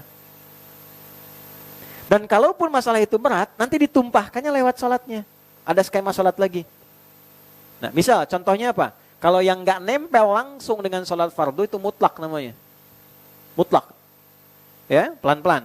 Sebelum sampai ke mutlak, saya selesaikan dulu tadi hadis riwayat Ibnu Umar. Kalau nggak bisa 4 yang sebelum zuhur, boleh 2. Itu yang dimaksud 10 rakaat. Kadang teman-teman kerja, terus waktu zuhur Ramadan pendek kan, nggak bisa 4, 2 cukup. Yang biasa 4 mengerjakan 2, dihitung 4. Hafidtu an Rasulillah sallallahu alaihi wasallam 10 rakaat. Saya hafal dari Nabi 10 rakaat. Bedanya di mana? Yang sebelum zuhur disebutkan 2 rakaat. Jelas? Langsung mutlak. Contohnya apa? Ada yang di pagi ke siang, ada yang malam. Saya ambil malam dulu ya, sebelum yang ke siang. Malam itu khusus yang buat curhat, buat ngentaskan masalah, buat minta sama Allah solusi yang berat di rumah tangga, itu rata-rata malam. Jenisnya ada 2 sholatnya. Ada berapa? Ada yang dilakukan tidak diawali dengan tidur dulu. Namanya qiyamul lail. Umum maknanya. Qiyamul lail. Bangun saat malam. Mau diawali tidur, tidak diawali tidur. Nama umumnya qiyamul lail. Ya, karena lail itu malam. Ya, lail malam. Jamaknya layali. Layali. Turunannya laili, lela, lili. Ya, ibu leli, ibu malam-malam. Qiyamul lail. Ya, surah turun pelan-pelan. Surah turun. Surah ke-73 Al-Muzammil. Ya ayyuhal muzammil, qumil laila illa qalila, nisfahu aw inqus minhu qalila, aw zid 'alaihi warattilil qur'ana tartila. Langsung ke ayat 6 dulu. Perhatikan ya, bedanya salat siang dengan malam. Perhatikan bedanya. Inna nasyi'atal laili hiya ashaddu wata'aw wa aqwamu qila. Sungguh jika Anda mampu bangun malam, salat di malam hari, itu sentuhannya kepada jiwa begitu dalam. Kata-kata yang diungkapkan begitu terasa. Tuh.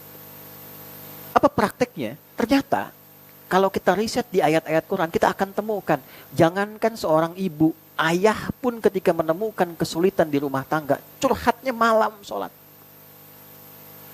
Anda kenal Nabi Yakub tuh? Di mana kenal, Pak? Nabi Yakub itu kan ayahnya Nabi Yusuf kan? Masalahnya kan kompleks ya. Ayahnya anak-anak 12 kan, yang 2 bermasalah dijaili oleh yang 10 kan, Yusuf dengan Bunyamin itu. Bermasalah luar biasa, kesedihannya mendalam, sampai matanya kan kemudian terganggu, sampai tidak melihat dan sebagainya. Tahu nggak curhatnya yang dilakukan apa? Buka Quran surah 12 ayat 86. Innama ashku bathi wa huzni ilallah. Aku tuh setiap punya masalah di rumah, yang membuat jiwa aku bergetar. Sampai terkadang mengalirkan air mata tak terasa. Kita ingat air mata keluar gitu. Masalah tiba-tiba ingat anak gitu ya. Terus ingat pasangan. Terus tiba-tiba air mata keluar. Itu huzn. Terpendam tuh bathun. Aku tuh kalau punya masalah yang gak bisa diungkapkan, berat tuh, aku curhatkannya sama Allah. Bentangkan sajadah, sujud. Dan itu malam ketika dilakukan, sentuhannya itu dalam. Nah kalau mau coba silahkan di malam itu, karena suasana hening. Para ulama mengomentari kenapa malam itu jadi paling efektif, karena hening. Umumnya orang istirahat. Kebisingan itu total berhenti pada umumnya. Jadi begitu kita mengucapkan apapun, sentuhan kejiwanya dalam. Nah pakai itu untuk ngobrol sama Allah. Curhatkan masalah. Dan di antara yang dicurhatkan itu masalah rumah tangga. Masalah rizki, masalah macam-macam, sujud minta. Di atas hamparan sajadah, bukan Instagram, bukan Facebook, bukan YouTube, gitu. Kan ada sajadah panjang terhampar, bukan Instagram yang dipanjangkan gitu. Aku nggak nyangka ya kamu begitu, Instagram. Itu nyangka. Ya. Orang yang berkata nggak nyangka ya, sedang nyangka. Aminkan ya. Ini masalah pasti itu. Nah coba dipakai itu ya. Coba, ini rumus. Jadi ketika imannya itu diaktifkan, nanti dia akan hadir ke semua bagian tubuh kita, dipandu tuh. Yang hadir apa? Sakinah, ketenangan. Walaupun solusi belum datang, tapi hati cenderung lebih tenang. Nah ketenangan itu yang mudah digunakan mengatasi persoalan, jadi lebih bijak. Kalau ngobrol jadi teratur. Kata-kata itu frekuensinya bisa diturunkan, lebih tenang gitu. Nah ini awal kesuksesan menyelesaikan persoalan. Jadi kalau ini bisa dilakukan, itu lebih damai. Awal. Nah ada yang lebih dahsyat lagi. Nanti kaitannya sama rezeki teman-teman. Perlindungan di bab kepemimpinan, di bab bisnis tuh. Jangan dikira, itu ada psikologi Quran memberikan isyarat ketika status Anda naik semakin tinggi, tantangannya pun naik. Karena ada singgungan, ingin menjahili Anda, fitnah misalnya, akan ada. Jangan dikira Anda berbisnis akan normal begitu saja. Saya ingin praktekkan syariat Islam, gak akan diganggu. Tidak, justru ketika Anda praktekkan, Anda terganggu. Masalah itu datang untuk menguji kesungguhan Anda, masih mau gak konsisten menggunakan itu? Itu. Nah caranya bagaimana? Ada sholat malam lagi, namanya tahajud. Beda dengan yang awal. Kalau awal tidak mensyaratkan tidur. Kalau tahajud dari kata hajada, aktivitas yang dilakukan setelah tidur terlebih dahulu. Tidurnya malam. Hajada, gini. Kalau Anda, saya, kita ingin berusaha serius untuk bangun setelah istirahat malam ini, bangun serius, maka tambahkan tak di depannya. Tak begini. Oke. Kalau upaya ini tidak mudah dilakukan, nggak gampang. Ada tantangannya, butuh motivasi 2 kali lipat. Maka tambahkan tasydid sebelum huruf akhirnya. Itu rumusnya gini. Tahajjada. Kalau dibuat sifat, dibuat program, dibuat rencana, maka jadikan masdar tahajud. Perintahnya nanti tahajjud, kata dasarnya tahajjada. Turun di Quran surah ke-17 ayat 79. Nanti anugerahnya sampai ayat 81. Wa minal laili fatahajjad. Maka dari sebagian malam, cepatlah engkau tunaikan tahajud. Cepat. Saking pentingnya sholat ini pakai fa tuh. Harfu atfin, rabitin, baina syai'aini bila hudud. Paham? Tidak. Huruf konjungsi yang menyambungkan dua peristiwa dengan cepat tanpa jeda. Peristiwa pertama Anda bangun malam hari, peristiwa kedua tahajud. Kalau bisa bangun malam, cepat tahajud. Ada sesuatu yang gak bisa Anda dapatkan di luar tahajud. Jadi saya, Anda, kita, kalaupun khusyuk 5 waktu tanpa tahajud, gak akan dapat anugerah yang ini. Ini khusus bagi yang tahajud saja. Makanya dibikin gak mudah. Kalau mudah kan power bank hadiahnya gampang. Ini gak mudah. Ya kan? Hajada, pakai tak, harus serius. Jadi kalau nggak sungguh-sungguh nggak bisa bangun. Nggak percaya silahkan. Anda mau bangun tapi nggak niat sungguh-sungguh tahajud nggak akan bangun. Nonton bola bisa. Barca menang. Menangis kalah 2-1 tuh. Bisa aja. Bisa, nonton bisa tapi sholat nggak bisa. Itu bisa terjadi. Ngecek handphone bisa, sholat nggak bisa. Karena harus serius. Makanya ada tasydid. Ya tasydid, syiddah. Tidak mudah dilakukan, butuh motivasi 2 kali lipat. Makanya siap-siap dari awal bangun, kalau mau cepat, tidurnya lebih cepat. Itu rumus sehat juga, tidur cepat, bangun cepat. Walaupun kadang-kadang Nabi itu cepat, kalau habis Isya nggak ada diskusi cepat. Ya, beliau begadang itu kalau ada perlunya saja. Kalau tidak ada, tidak. Ya, jadi begadang jangan begadang. Begadang ya boleh saja kalau ada perlunya. Ya, rumus. Ini ngobrol sebentar baru istirahat. Tapi kalau tidak langsung. Jadi selesai Isya langsung istirahat. Istirahat. Bangunnya cepat juga. Nah, supaya kita bisa bangun mesti serius. Makanya kan sang subuh jam berapa? Kalau di Bekasi 4:06 sekarang. Ya? Terjadi perbedaan pendapat? 4:07. Oh, saya nengok sana sini. 4:09. Nah, ini kan subuh. Gini urutannya nih. Ini saya bonus ya. Ini lail. Ini subuh, ini fajar, subuh. Lihat baik-baik ya. Lail itu kapan waktunya? Ba'da Isya. Isya jam berapa? Udah cepat saja. Selesai Isya misal 7:30 ya, misal 19.30. 19.30 WIB, waktu Indonesia bagian Bintaro. Ya.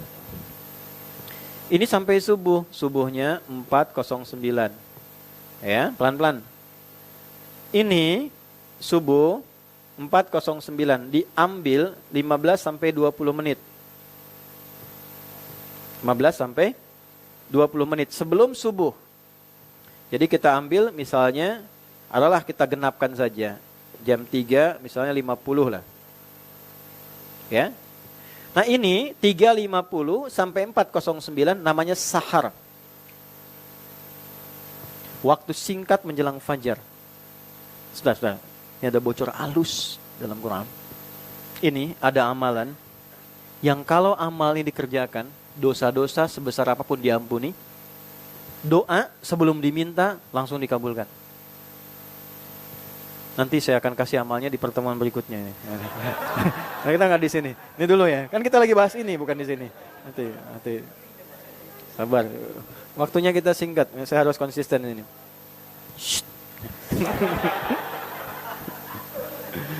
Dah. Nah, dari habis Isya 19.30 sampai ke 3.50 inilah lail. Nah, ini harus penting, ilmunya jarang didapat kadang. Ini lail. Kalau sudah segini 15 menit sebelum ini sahar namanya. Waktu singkat menjelang fajar. Jelas? Baik.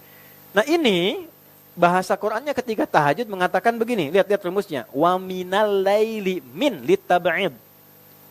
Ya, dan ambil sebagian malam, gak harus sepenuhnya. Fatahajjad bi, supaya Anda cepat tunaikan tahajud dari sebagian yang Anda bisa kerjakan itu.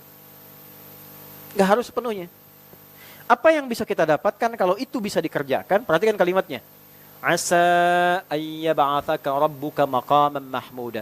Karena Anda serius mau bangun, diapresiasi oleh Allah, kalau benar sholatnya, satu, Allah akan angkat dan tempatkan kita dalam karir terbaik di pekerjaan yang kita pilih. Menurut Allah. Ya, sebentar. Jadi, ya, yang tidak terganggu. Orang akan melihat bahwa kita pantas ada di situ. Nggak ada orang nyoal. Baik, jalan, dan sebagainya. Itu satu. Perhatikan, belum selesai. Wa qur rabbi adkhilni mudkhala sidqin. Dan katakan, ya Allah, bimbing aku mengawali aktivitasku. Pekerjaannya dibimbing Allah. Dan diantarkan ke tempat terbaik, masuknya tidak harus nyogok, tidak harus pakai orang dalam, tidak macam-macam. Diantarin aja begitu. Wa akhrijni mukhraja sidqin. Dibimbing mengatasi persoalan dalam pekerjaannya. Ada masalah, tidak kompleks. Tuh. Kan ini dampak kan, pekerjaan di luar kadang berdampak ke kehidupan di rumah kan? Ya kan? Oh, hati-hati ya, nanti bab berikutnya kita bahas tentang keadilan dalam pekerjaan. Anda boleh jadi bos loh di perusahaan. Tapi di rumah Anda tetap suami. Kita tetap ayah. Juga sama. Jangan ditukar, sampai rumah masih jadi direktur. Nggak bisa. Anak kita semua mengharapkan ayahnya yang pulang, bukan direktur yang pulang. Anak saya berharap bukan kiai yang pulang. Bukan ustadz yang pulang. Dia berharap buyanya yang pulang. Dia nggak peduli dengan status di luar. Dia ingin ayahnya yang pulang. Saya mengajar sampai hari ini. Belum pernah seumur-umur saya pulang, ditunggu anak-anak dipanggil. Kiai pulang, nggak ada. Nah, mereka ingin ayahnya. Nanti ada babnya sendiri tuh. Ada babnya sendiri. Kita kesini dulu. Ya, jangan sampai kita mencari harta di luar, lupa dengan harta di dalam. Kan kita nyari keluar tuh buat ke dalam kan? Untuk apa nyari banyak-banyak terus di dalamnya hancur? Untuk apa? Kan logikanya begitu. Kita nyari keluar tuh buat ke dalam. Kalau keluar dihabiskan waktu, di dalam gak ada waktunya, untuk apa nyari keluar? Untuk apa berumah tangga? Ya kan? Nah, balik ke sini lagi. Mohon maaf dengan kalimat tadi. Jadi fatahajjad, tunaikan tahajud, 3 tadi, dilindungi, ya diberikan jalan keluar. Dan keempat, ini yang paling menarik. 1, diberikan karir yang terbaik. Yang kedua, dibimbing beraktivitas. 3, diberi jalan keluar ketika ada kesulitan. Waj'alni min ladunka sultanan nasira. Ditolong langsung oleh Allah ketika ada yang berupaya mengganggunya. Artinya apa? Semakin karir naik, semakin terganggu. Semakin tekanannya makin tinggi.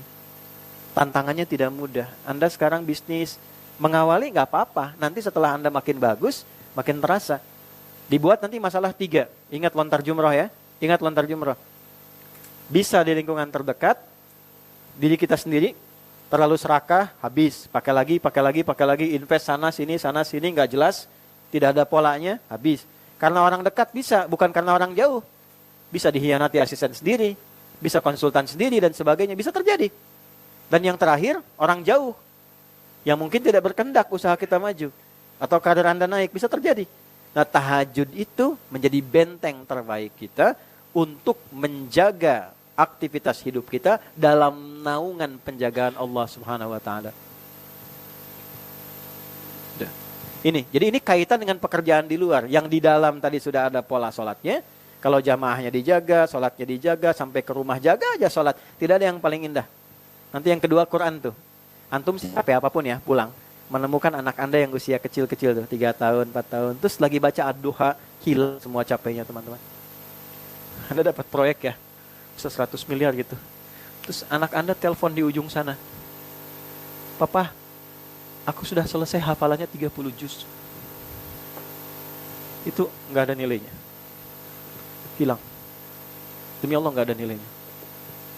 Ya, saya didik anak-anak dari kecil-kecil tuh, 3 tahun, 4 tahun, dampingi. Sampai dari kecilnya, sampai dari nggak tahu huruf. Sampai hafal Quran. Begitu jadi, Masya Allah.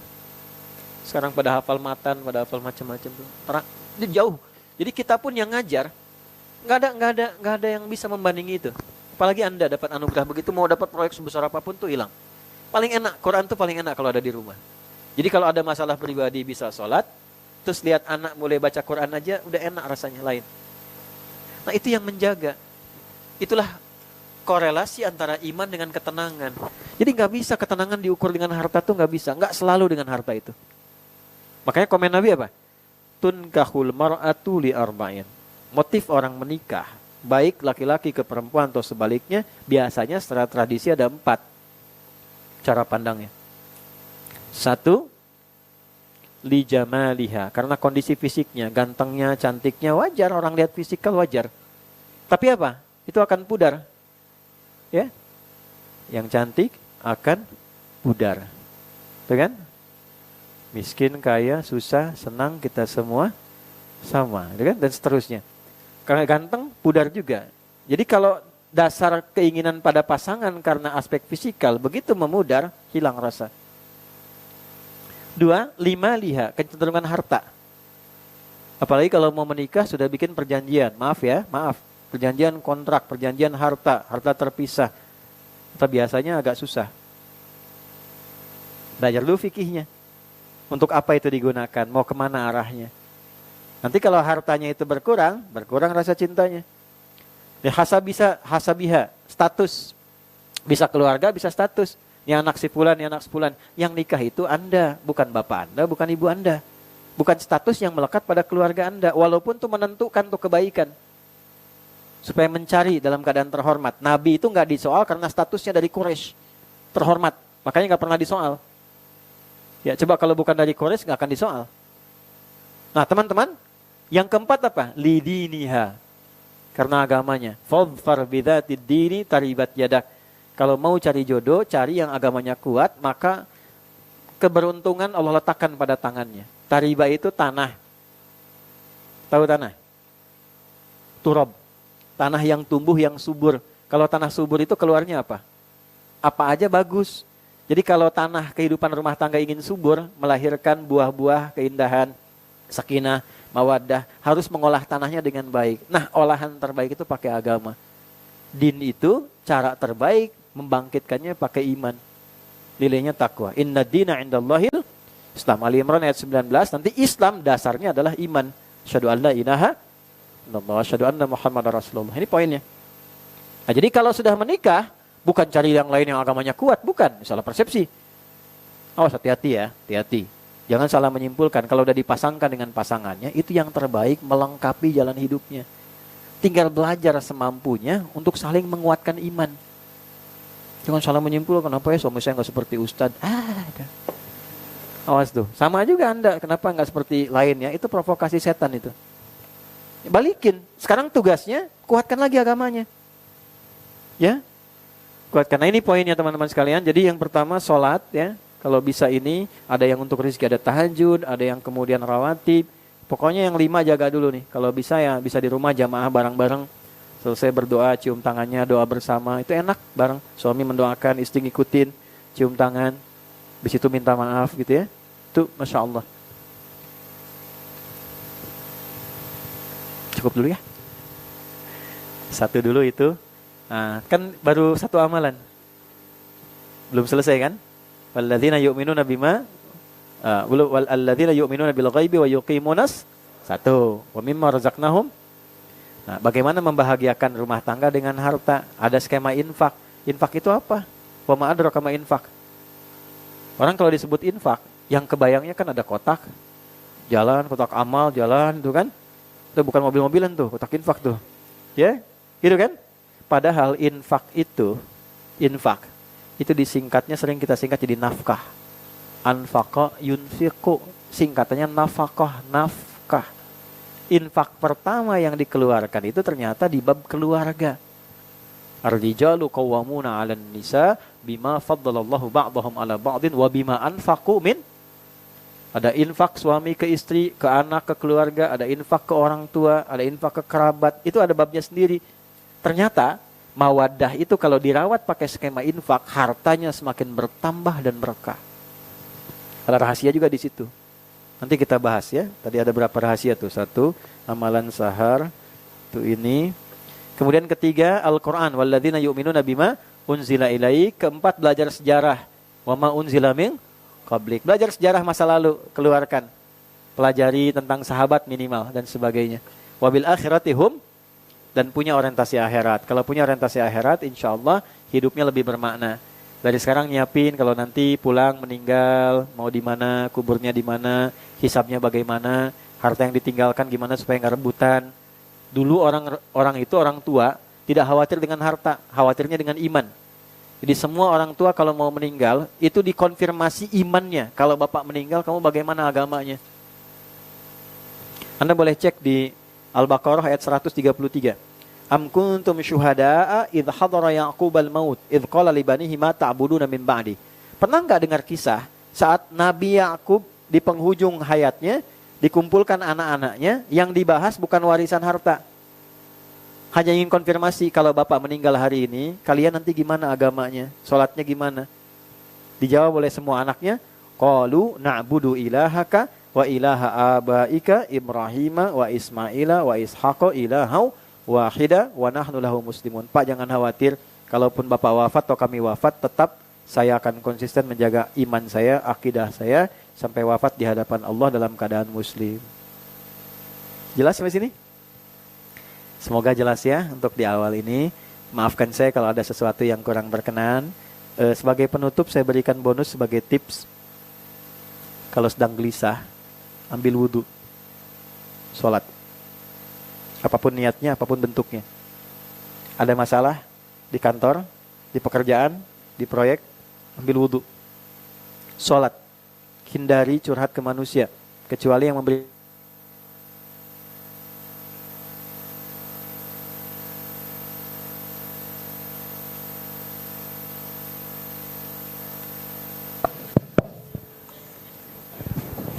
Pinter ngasih kodenya tuh. Jadi sholat ya, satu itu. Yang kedua, ini agak lompat dikit. Upayakan setiap hari tidak lepas baca Al-Quran. Terutama habis subuh sama mau tidur. Mau tidur baca dulu Quran. Supaya hidup. Kemudian tidurnya pun enak, lebih tenang. Habis subuh, kalaupun mau istirahat jangan langsung tidur dulu, baca dulu Quran. Walaupun 1 ayat, 2 ayat. Fadilahnya banyak sekali. Nah kalau sedang gak tenang, gak sempat sholat, buka mushaf. Buka mushaf aja. Itu bikin tenang. Dan simpan di tempat yang biasa mudah kita lihat. Sedang ada masalah, lihat itu.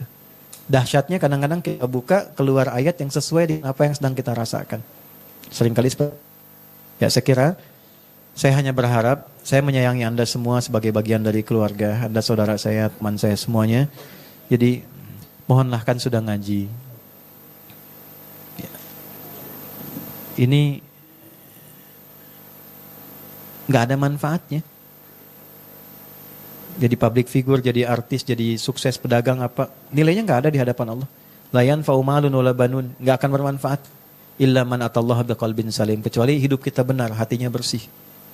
Oleh karena itu jaga amanah ini, jaga keluarga dengan baik. Kalau masih ada orang tua sayangi, bangun hubungan baik.